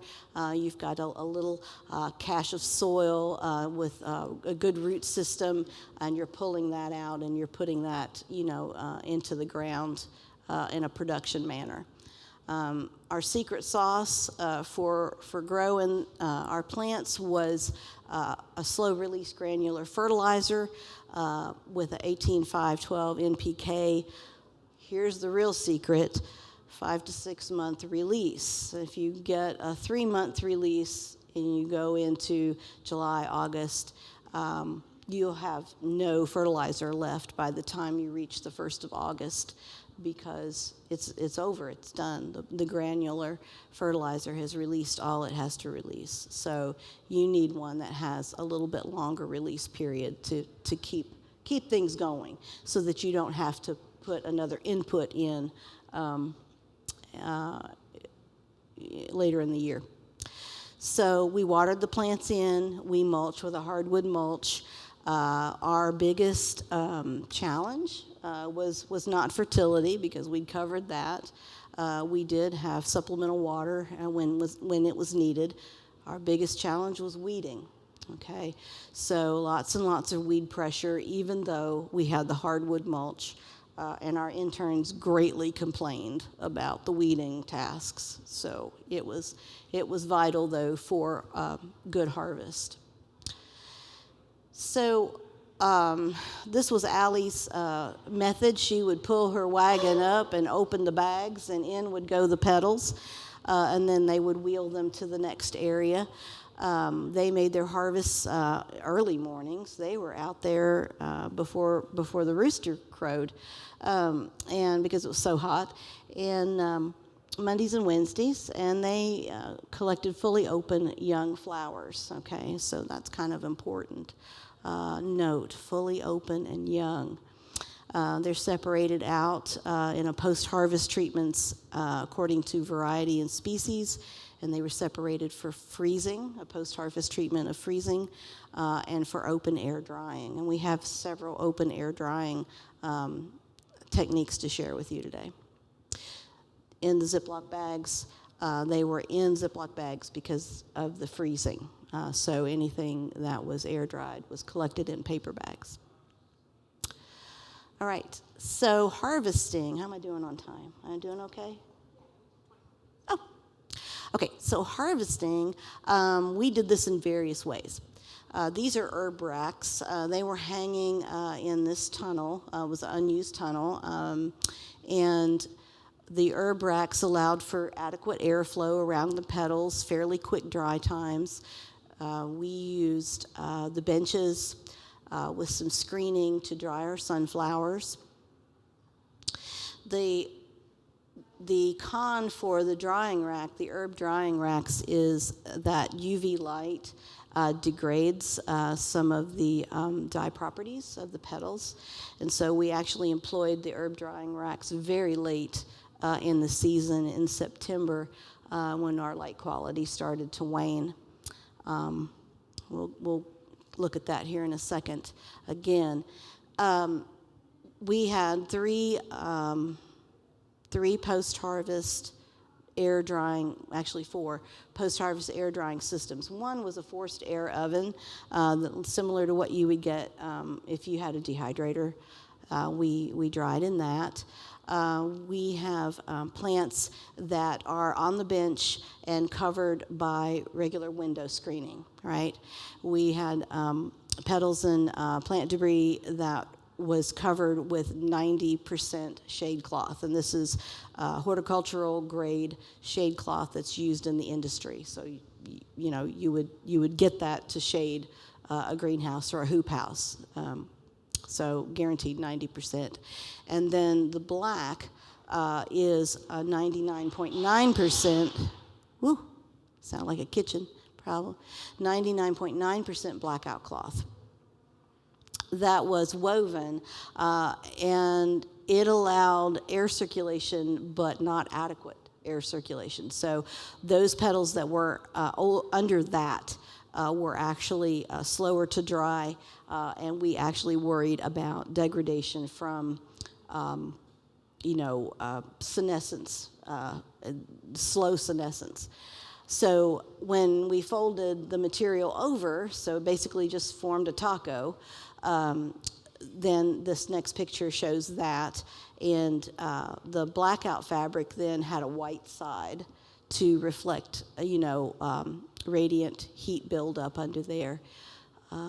But still, we were worried about the length of time it took to dry under there because it wasn't adequate air circulation.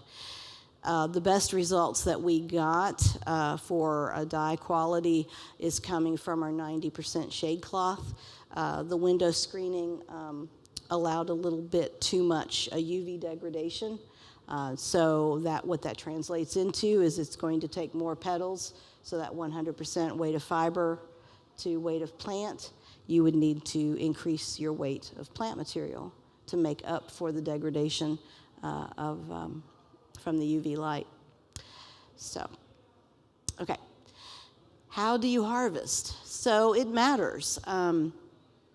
We would pull upwards on the calyx of the plant and basically pop up the flower off of the plant, and that kept us from damaging the petals.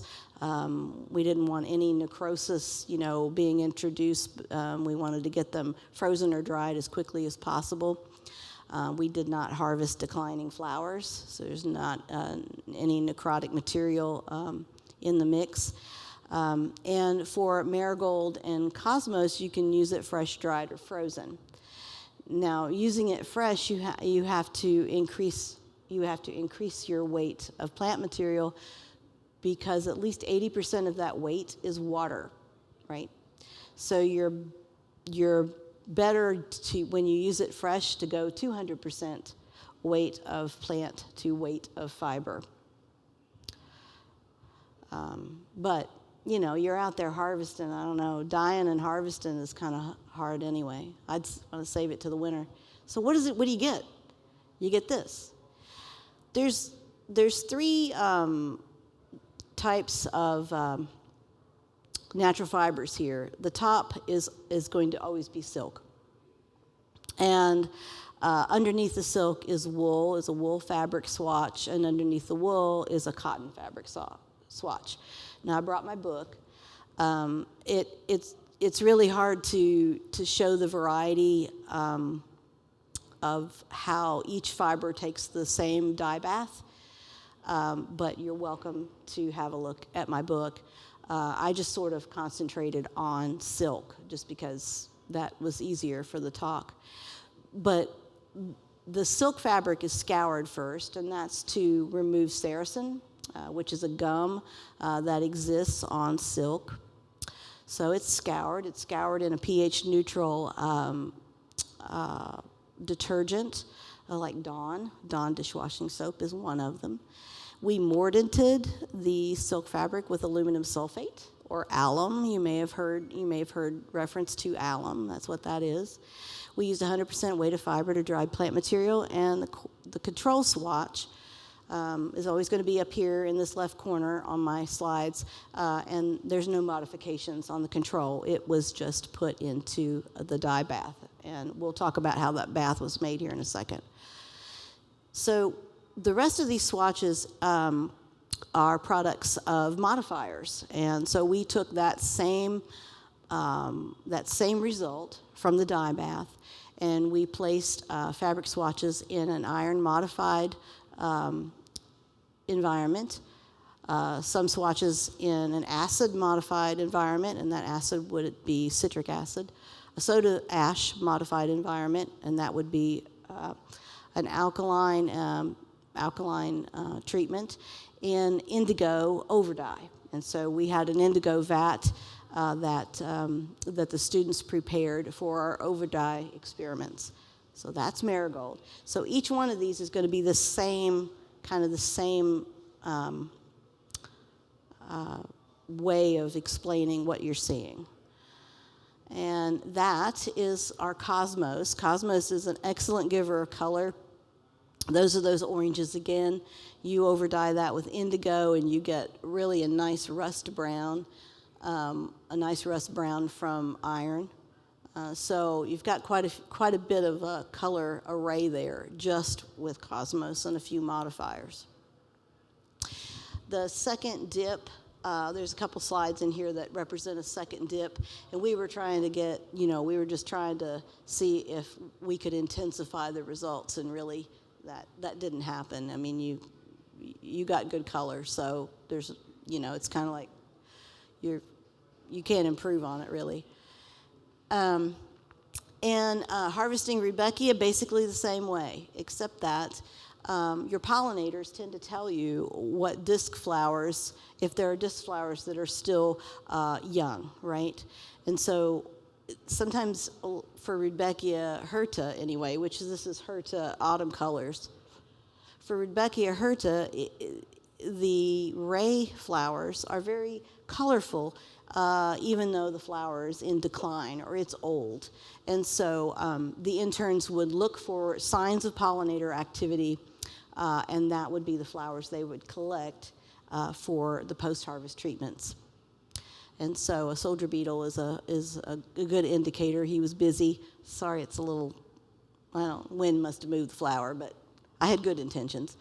But he's busy on there, and you just pull the flower upwards from the stem, similar to Cosmos and Marigold, and you can use this fresh or dried. And like I said, the Rudbeckia varieties, cross, like say Rudbeckia hirta Prairie Sun has disc flowers that are green. And so the dye outcome from that will be different from Rudbeckia autumn colors, because so many disc flowers are such a different color, right? And it really does make a difference. So you could concentrate just on Rudbeckia and get a color array just from that. So my swatch book represents Rudbeckia fulgida, not hirta. So this is the straight species of black-eyed Susan. And in the swatch book, you'll see color representation of leaves and color representation of flowers. And I just put flowers up here. But nice array of colors from that. And, you can leave some for the pollinators. Rudbeckia fulgida is so giving of flowers that, you can leave some for the pollinators while you're harvesting for your color. Our Hopi black-dyed sunflower, so it has kind of some special needs. It has flower heads that when they're fully fertilized, the capitulum, the head, starts to bend down. That's telling you you've got all the flowers pollinated. You need to bag it with a tool bag, something that allows air movement, because you don't want a transpirational sweat to build up and start to rot that head. So you need to use something that allows air movement, and we use tulle. And that keeps the bird activity down. And the heads are removed basically to cure on the bench when you start to see kind of brown bracts, yellow-brown bracts. And certainly watch for rodent activity, because they know what food is just like anything else. And you can harvest your dry seeds out of these heads, placing them in glass jars with a desiccant packet or several desiccant packets if you feel the need to go with a couple. Give you a reason to reuse those desiccant packets you've got stashed in a drawer. So that's how we did that, and that's what we got. So some nice grays, and the over dye, I think, since you've got that kind of that almost a tannin type background, you got a nice indigo over dye with that because of that underlying hue. Dyer's Coreopsis, this is a small flower. It's about the size of a dime.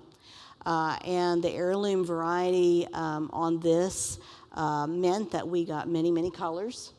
So we did not separate the colors to see what the dye outcomes would be of different segments of the population. We just cut the stems and leaves and flowers and put them all in a bag and dried them. And that's what we got. So pretty nice color out of that. Yeah, all the interns, they wanted to mutiny when I said, maybe we should just get the flowers, and they're like, oh no, I'm not. Just the flower only. They refused. They were like, we aren't getting paid enough. So so we used everything and still got great color. But that's a mention of the heirloom variation. If you've got small real estate, and we'll get to here's the mention about the small real estate. This Seneca red stalker corn, we want to harvest shucks that have this deep purple coloration, or leaf sheaths that have deep purple coloration. Now, of the population of plants that was in our plot, only a certain percentage exhibited this deep purple coloration. If you've got just a little bit of real estate to devote to this, an heirloom, some of that real estate won't yield you very good results, because it's the whole range of possibility, right? It's open pollinated, and it's not gonna exhibit reproducible color in every plant. So mention of the stalk. So yeah, so our first question, I was like, we get in the dye lab, and I'm like, well, it's called Seneca Red Stalker. Let's just do the stalk.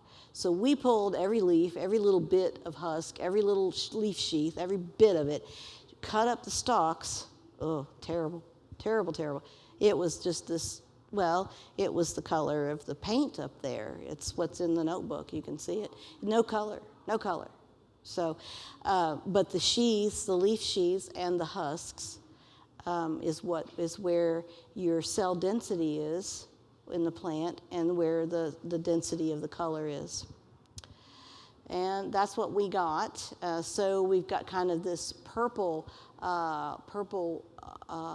gray, and then a nice olive for the alkaline modified, and kind of a deeper olive with an indigo over dye.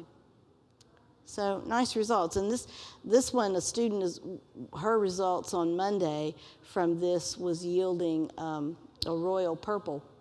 And so she's going to have to divulge her secrets to get her grades. So we all want to know what she did to treat it. But once she learned about these modifiers, then she decided she's a chemist. She's a chemistry student. Once she learned about the modifiers, she went digging into the literature and came up, I think, with some pretty interesting treatments. So I'll share that at a later date once I find out what she did. So plants produced a colored dye bath. So what we did was we would take our plant material, we would put that plant material through a gentle simmer, temperature no higher than 180 degrees Fahrenheit. And we would do that for about an hour. We just look at the dye bath and see if we had good color from it, and make a judgment call. We would strain that dye bath, just through a regular kitchen strainer, retain that liquid, put it back into the pot, take it back up to 140 to 180 degrees Fahrenheit, and then put our material in, our scoured, mordanted material. And that was all there was to it. This is a representation. Actually, this is from Berea, the festival that they have in Berea. But we did that. We did this on an induction hot plate and, just with stainless steel pots. This is just kind of a folksy representation from long ago. And this is just a summary of what the color we just saw. Just kind of give you an idea of those 6 plants. And this is a QR code that will take you to the Arboretum's Dye Garden. And the Dye Garden, this site basically gives you some ways to start to do your own natural dyeing. It's going to talk about mordanting. It's going to talk about how to make a dye bath, how to mordant. What is it? How do I do it? What was that again? What'd you use? It's on there. One of our interns, Bailey, designed this part of the Arboretum's website, Dye Garden website, and put this information in for you. There's like the 4 little bars, and you click on that, and you get a drop-down menu. So the what alls and what ifs are under there, and then there are plant descriptions as well. So that's something you can explore when you go home. Yeah, and that's about it. How did I do? Am I going to do questions? Oh, okay, yeah. I know you probably know Lori Bowling. Yeah. Yeah. She had me to do freeze dry. Oh, you did the freeze-dried? Yeah, cool. No. No, she hasn't sent those to me yet. But I'm sure she will. But yeah, no, I knew somebody was doing that, and that was the one treatment we didn't. Oh, I'm glad to know that. Okay, cool. Yeah, what the results were. Well,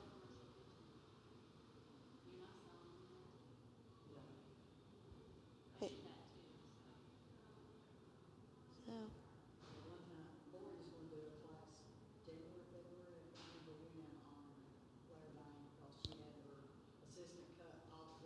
Oh, did you?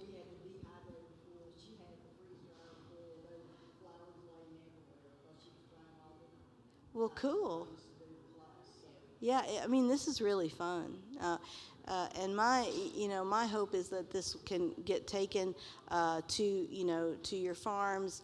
And once you dye fabric, scoured and mordanted fabric, once you dye it, now it's a shelf-stable product.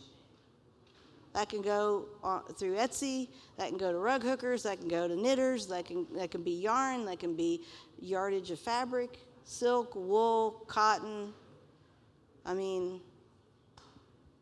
it's a great way to diversify using a production system that you probably already use for cut flowers.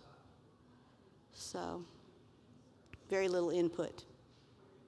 Anything else? No?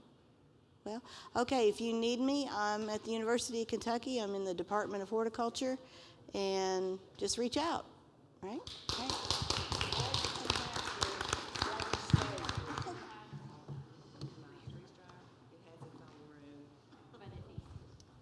Okay, so we are done with everything here at the farm for today. So the next thing on the agenda will be the banquet at the hotel at 6.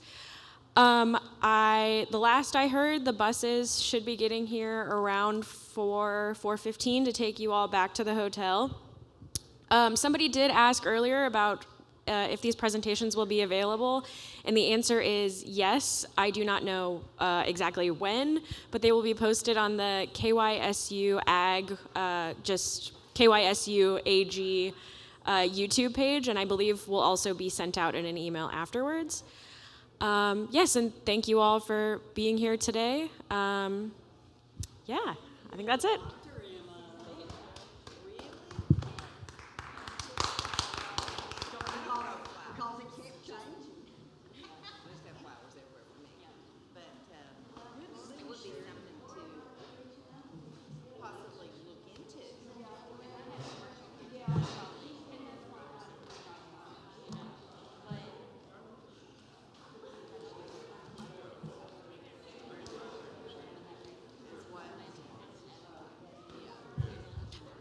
One last thing I forgot to mention that's super important. If you could fill out that survey, it really, really helps us to keep programs like this going and to make sure we're having an impact on you all. So if you could please complete that Day 2 conference survey, it would be greatly appreciated.